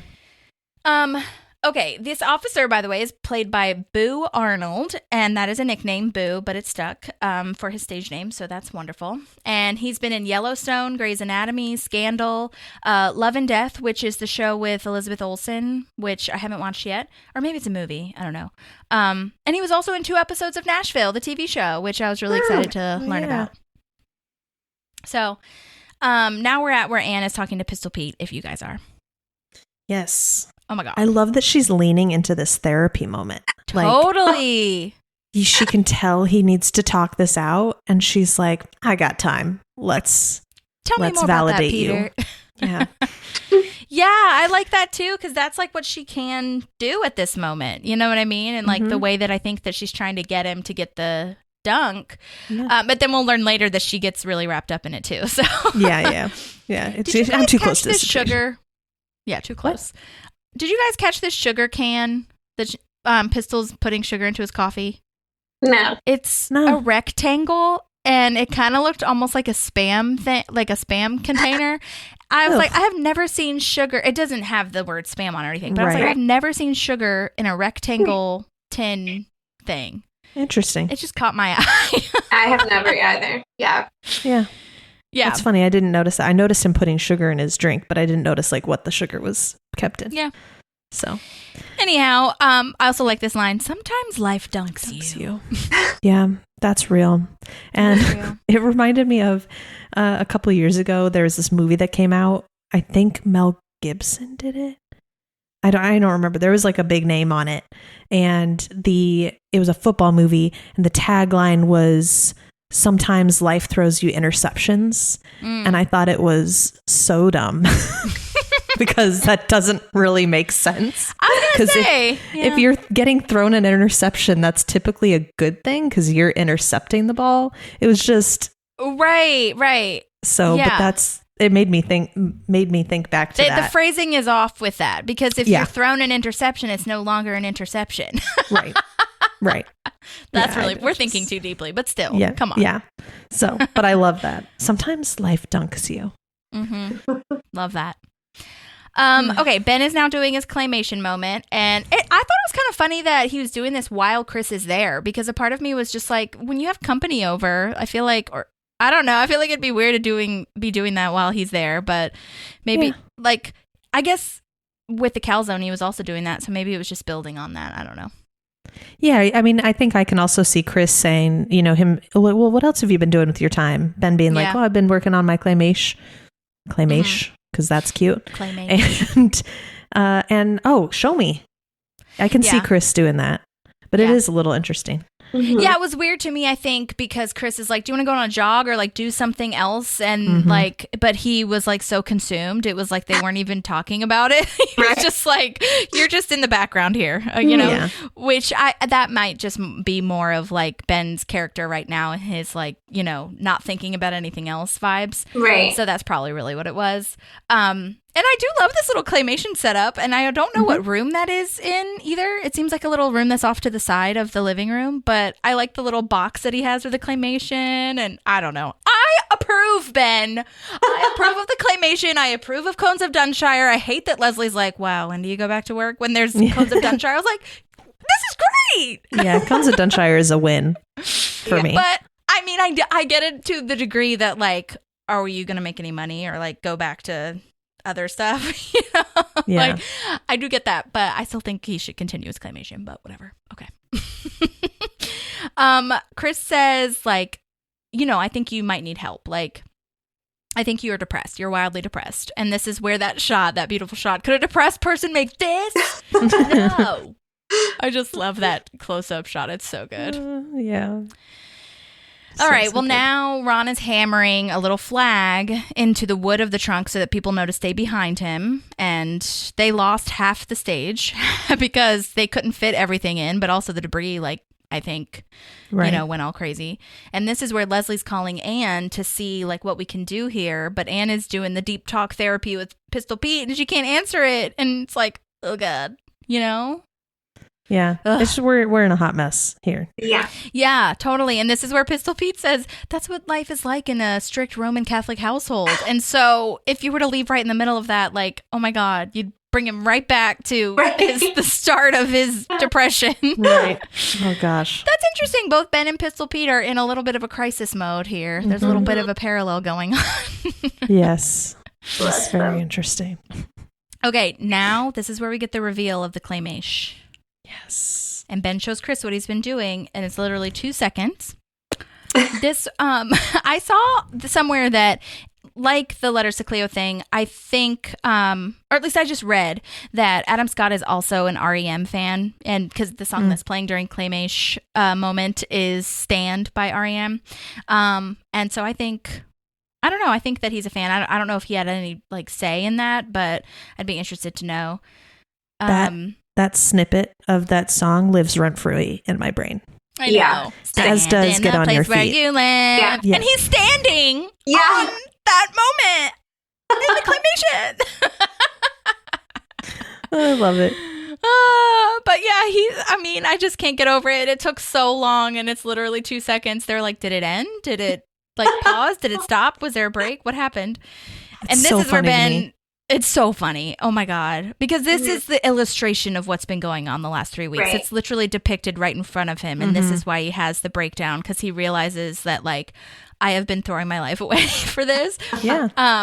Like, he thought it was so cool. I still think it's cool. It's not Avatar, sweetie. I don't know where that came from. Which I have to say, you guys, I love that Avatar is mentioned so much. I would not have seen Avatar if it was not for this podcast, because I did the deep dives and I didn't watch it back in the 2000s or whenever the fuck it came out.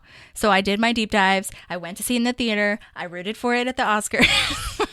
I love it. Because they mentioned Avatar so much, because it was obviously really do. such a big thing. This is at least the 4th episode we've heard about it. Totally. Yeah. Because they want the 3D glasses for the Avatar for Andy and April's fancy party. Mm-hmm. Andy Samberg mentions it. Yep, that too. I also just I will say, and just a brief, one sentence, hopefully tangent, Avatar 2 was not as good as I thought it was going to be.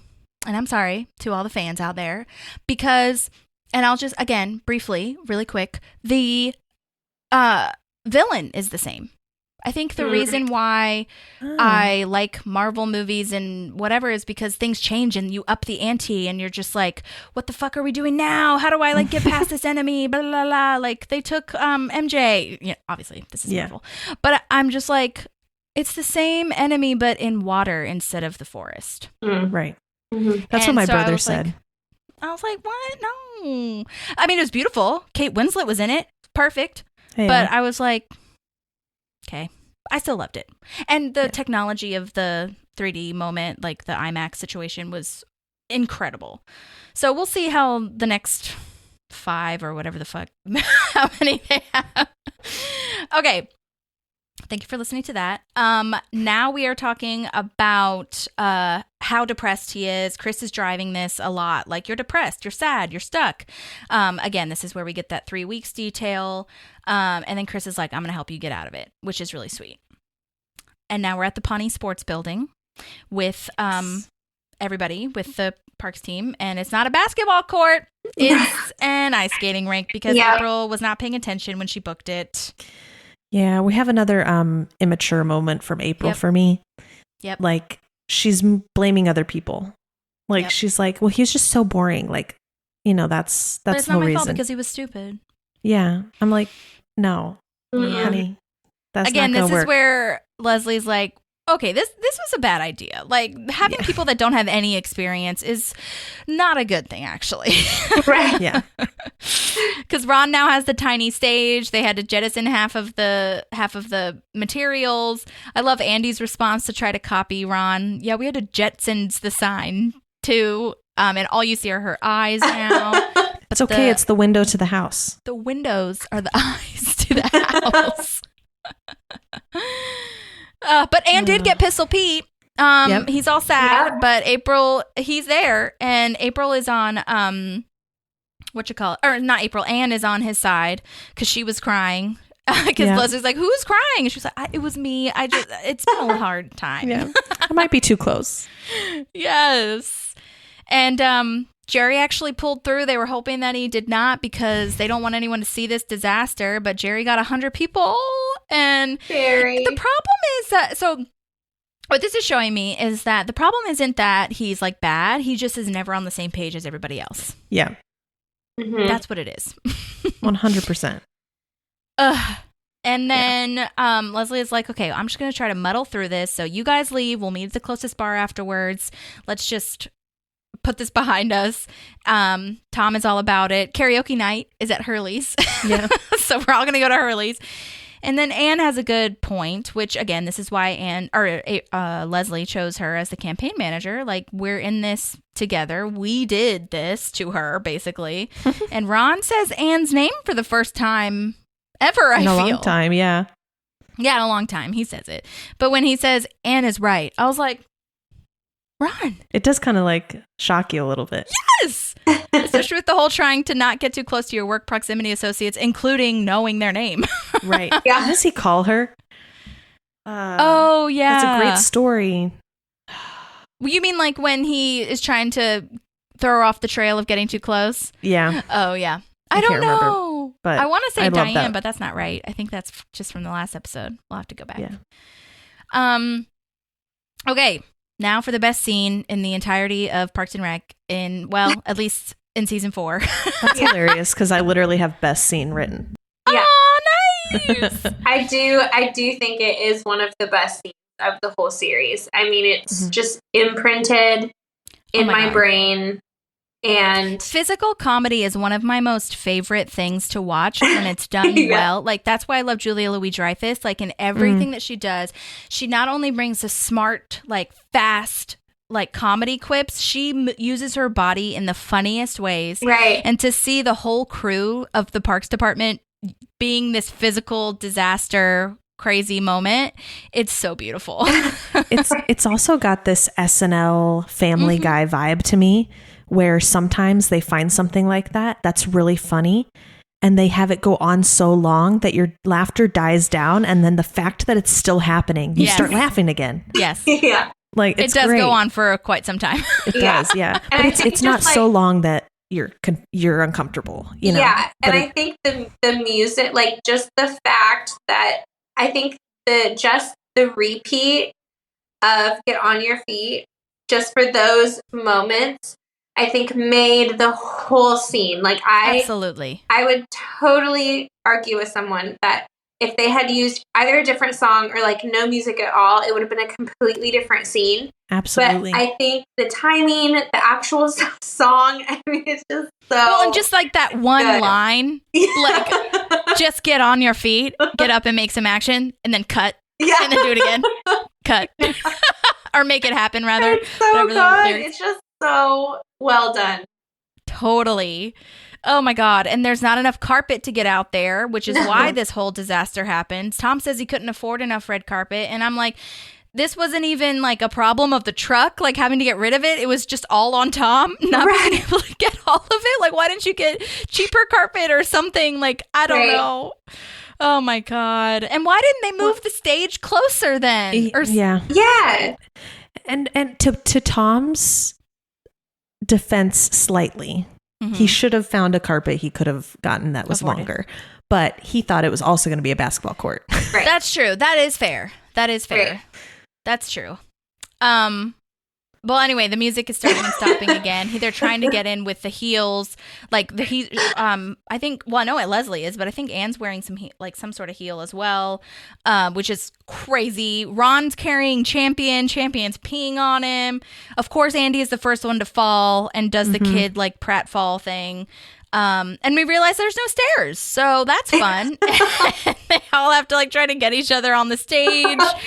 Oh, it's so impressive. And then this is where they shoot over to Johnny and Elizabeth, who are the old campaign managers. But speaking of shooting to them, they caught a couple of background people, and there was this one guy with glasses, and I wish I knew who he was because he made the funniest face ever, where he was just like, it was like such a mixture of concern and also like surprise and shock and like disgust almost. I'm like, what? Oh, it's so good. They're all so good. Like, the background actors were amazing in this. But yeah, that's that scene. So if you have anything, let me know, but we'll move on to Chris and Ben again. You good? Okay. Chris is making Ben that green smoothie to make him feel better. And yeah, this is like our whole tangent of how, your true friends can tell when something's wrong. I think, and I've noticed this before we had this podcast, when Ben, or when the camera cuts to Chris and Ben says, I think I'm feeling better now, I think that's a dub. I don't think that Ben actually says that because the camera's on his head and it sounds slightly different than how he's speaking in the episode. I personally think. Interesting. I don't know. They always do dubs. They always do stuff like if they couldn't hear stuff on the actual taping of it, they always come back in and do, dubs over. But I just feel like they added that. I'm going to have to go back and watch that now. Please do. Oh my God. Do you guys like have 5 seconds so I can show it to you and I'll cut this out of the podcast, or maybe I will, I don't know. But I really need you guys to see it, and I can't necessarily send you a link, and I can't trust that you're going to watch it, and I need to have the reaction right now. But I just think it looks interesting as far as like how they cut it. I think that's the only reason why I noticed it. Yep, it's going to make me watch an ad. Okay, so I'll just mute that for a brief moment. And then, okay. All right. So back at the campaign rally, her cards got all mixed up when they fell. Together we can defeat obese children.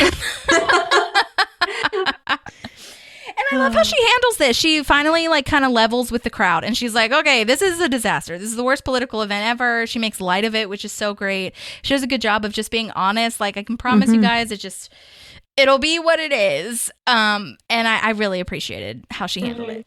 Yeah, she steers into the skid, which I think is the smartest thing she could have done in that situation. Yeah, because at this point, you can't fake it. You can't lie and say, well, this is going great. You know? Yeah. Especially when she says the line on her card that doesn't even match up with anything. Yeah. So, okay, this is about to come on, so I'm going to show it to you. Do you admit that you're depressed? How did you know? I didn't even know. The letters to Cleo t-shirt. Can you hear it better? Face, the Doc Martens, and your hair does not have that normal, uptight, rigid, inflexible Ben Wyatt sense of fun. You can't hide these things from your friends. I think I'm feeling better. Herbal smoothie. That. Yeah, it feels not clean. It's not right. It doesn't match. So, anyways. Interesting. Yeah. I also have a side note about this hair situation. Yeah. Like, when you have time off of work, though, like, are you styling your hair every morning? No. Like, maybe Chris is, because Chris is Chris. But, like, Ben having some scruff and not having his hair gelled makes complete sense to me. Yeah, I agree. So. Yeah, I agree. I could see how that's, like, illustrating what he means. But, yeah, I get it. It's weird. Okay, well, this is when Pistol Pete comes out, and it's very exciting, but also scary. And he says the line, and he says everything that they wanted him to say, like voting for her is a slam dunk. I don't know. Maybe he's not a professional player right now, but I would assume that you would know that you might not be able to make a dunk on ice. Yeah. I feel like no one can make a dunk on ice because you can't tell how you're going to land on the ice. Yeah. Like, the only person I'm trusting to do that is is a hockey player in his skates. Yeah. Mm-hmm. Yeah, or if there was like a trampoline and another trampoline underneath. Yeah. Oh my God. That I would not have noticed it unless I was analyzing it, but I think that's totally a stunt double that does this. And I think it's seamless. I think it looks so good. I think it looks exactly like him, the way they cut it together. Yeah. But when you like really stare at it as he goes down, his hair does look a tiny bit different. But only if you're literally staring at it like I was. Right. But if you're looking for it. Right. That stunt double did a great job. So props and shout out to him. That must have been painful. I'm sure he had padding, but still. All right. Well, now Leslie's talking to Ben. She's come to her senses and she's like, we can't do this without you. You have to save us. Be the campaign manager. And then Chris hops in, and a part of me kind of hates this because I'm like, let Ben answer for himself. But I understand what he's doing as a friend to try to like protect him after this whole day. You know what I mean? But Ben is like, no, I'm good. And I think that's the friendship that comes through. Like, I can do this. And then Chris is not saying like, no, you can't. No, you can't. Right. Yeah. He's like, okay, you're good. Bye. He immediately trusts that Ben can make the decision for himself. Yeah, I love that.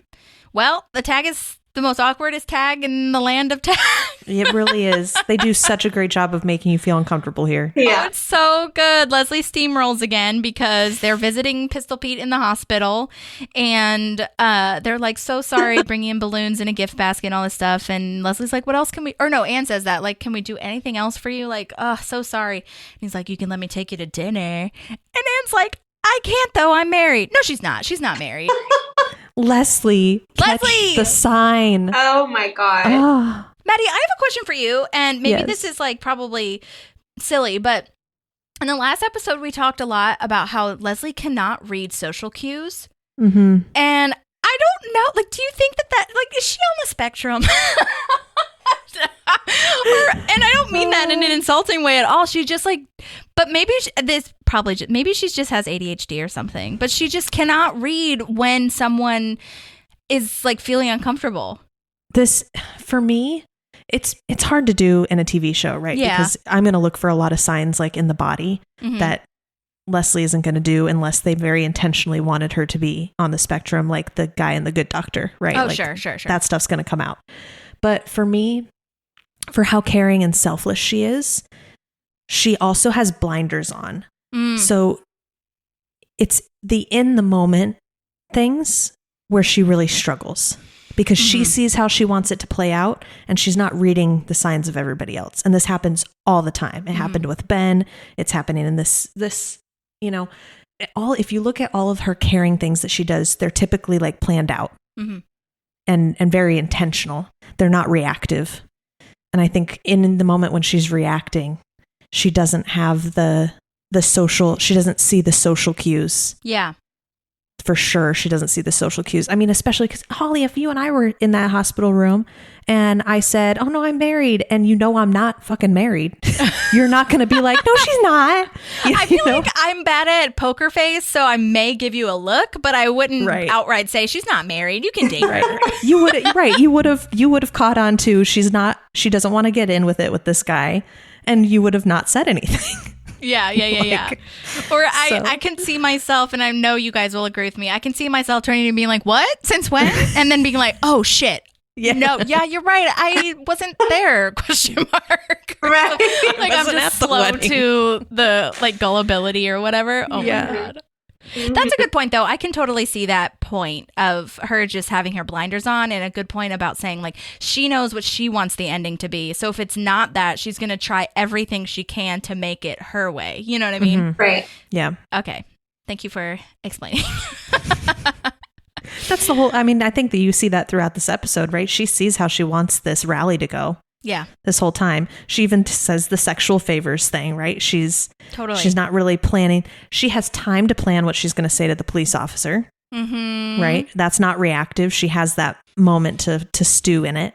And she's done that 100 times. So, like, I feel like she knows how to handle that situation.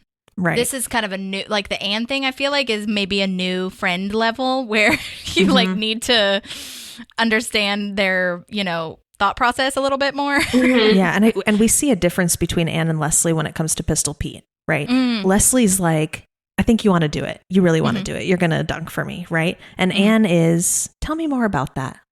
Like, let me get more information from you before I find my way to get us where we want to be. Yeah. So, totally. Yeah, that's the vibe for me. Okay, that helps me compartmentalize a little bit. All right, well, that was the Comeback Kid. Do you have anything else, Crystal, or anything else you wanted to mention? No, I just love this episode. I know I keep saying it, and I know that's a broken record, but it's I feel like in so many ways, so great. And yeah, I just love all the dynamics that play out in it. And one of the most, like, usable, quotable, like, everyday scenes that live in my head or that I think of, or yeah, I would just challenge anyone who's, like, our age who's watched it to, like, not immediately think of this scene of, like, the ice rink scene when they hear "Get on your feet," or, you know, like, it's just so great. I've really enjoyed being on here with you ladies. Thank you so much for having me. Yeah, thank you for being here. Yes, thank you for coming. Yeah. I think going back to that, though, I think about you know how a lot of people don't love The Office, which I honestly, the older I get and the more, like, culturally aware we are, I kind of understand why you might not like it. But you know how like when people don't like The Office, you think of like 3 episodes or 4 episodes that you should watch this first before you watch the first. If you're not a person that liked the first season. Right. I do think that this might be, along with like Lil Sebastian and maybe some other ones that we'll think of, I think this might be one of the episodes that's like, if you're new to Parks and Rec and you might need some information, this might be one for you. Like the gateway drug of episodes. 100%. Because then it ends and you're like, oh, wait, so how is Ben going to do this? Like, how do you move on from this? And then you can just kind of keep going on and on and on. So I definitely think this one and even the last one would be a good one too. But I think Ben and Leslie's wedding is a good one too. Yeah. Obviously, Lil Sebastian Unity concert. You have Harvest to watch Fest. that one. Harvest Festival. Harvest Festival should probably be the first one. Like if you were on that list. Oh my God! Speaking of like this list, I saw on Instagram. I think for The Office, I saw somebody made like. I don't know if it's real. Maybe it's just CGI, but they did a costume for Jan's outfit in the dinner party episode, like just a red dress and like a devil horn. Oh my gosh! Because the dinner party is one that I think if you're not into The Office, the dinner party, hands down, you need to watch that one to get a feel for what's you're in store for. So quotable. Yeah. So quotable. Oh my God. Yeah. Anyway, well, Crystal, is there anything that you're like doing music wise right now where or you're a realtor, so if you're in Nashville and you're looking for a home, contact Crystal. Call me every day, all day. I will sell or buy a house for you or help you find a rental or explain to you why what you're thinking is a great or not so great idea. You have really good informative videos. I really appreciate those. Thank you.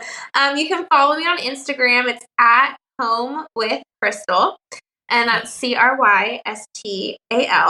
My music stuff, I'm doing a lot with our cover band right now, which is Decades Band Nashville. So if you want to follow us on Instagram, it would be at Decades Band Nashville. And then I'm just over here like, making a baby, cooking a baby. So no big full-time job right now. That's full-time job. Oh my gosh. Yes, and I will tag you in all the things so people can find you easily and put on your Spotify and all that good stuff. So exciting. Yeah. And, you'll have to bring Jordan on one of these days because I know he likes Parks and Rec too. Absolutely. He was very pleased to watch this episode with me when I was watching it. He was like, this is probably one of the best. And I was like, oh, for sure. 100%. Yeah. Yes. Love it so much. All right. Well, Maddie, do you have anything else that you want to say or mention? Nope. I think this is a good one. I'm very excited because there's so many quotable things when Bobby Newport comes. So I'm very, very stoked. Yes. Oh my God, me too. Paul Rudd, baby. Oh my God. Well, don't forget to rate and review us on Spotify. You can't like review it. Apparently, you can like rate it though with like stars, so that's helpful. But Apple Podcasts, you can review it. Follow us on Instagram, all the things.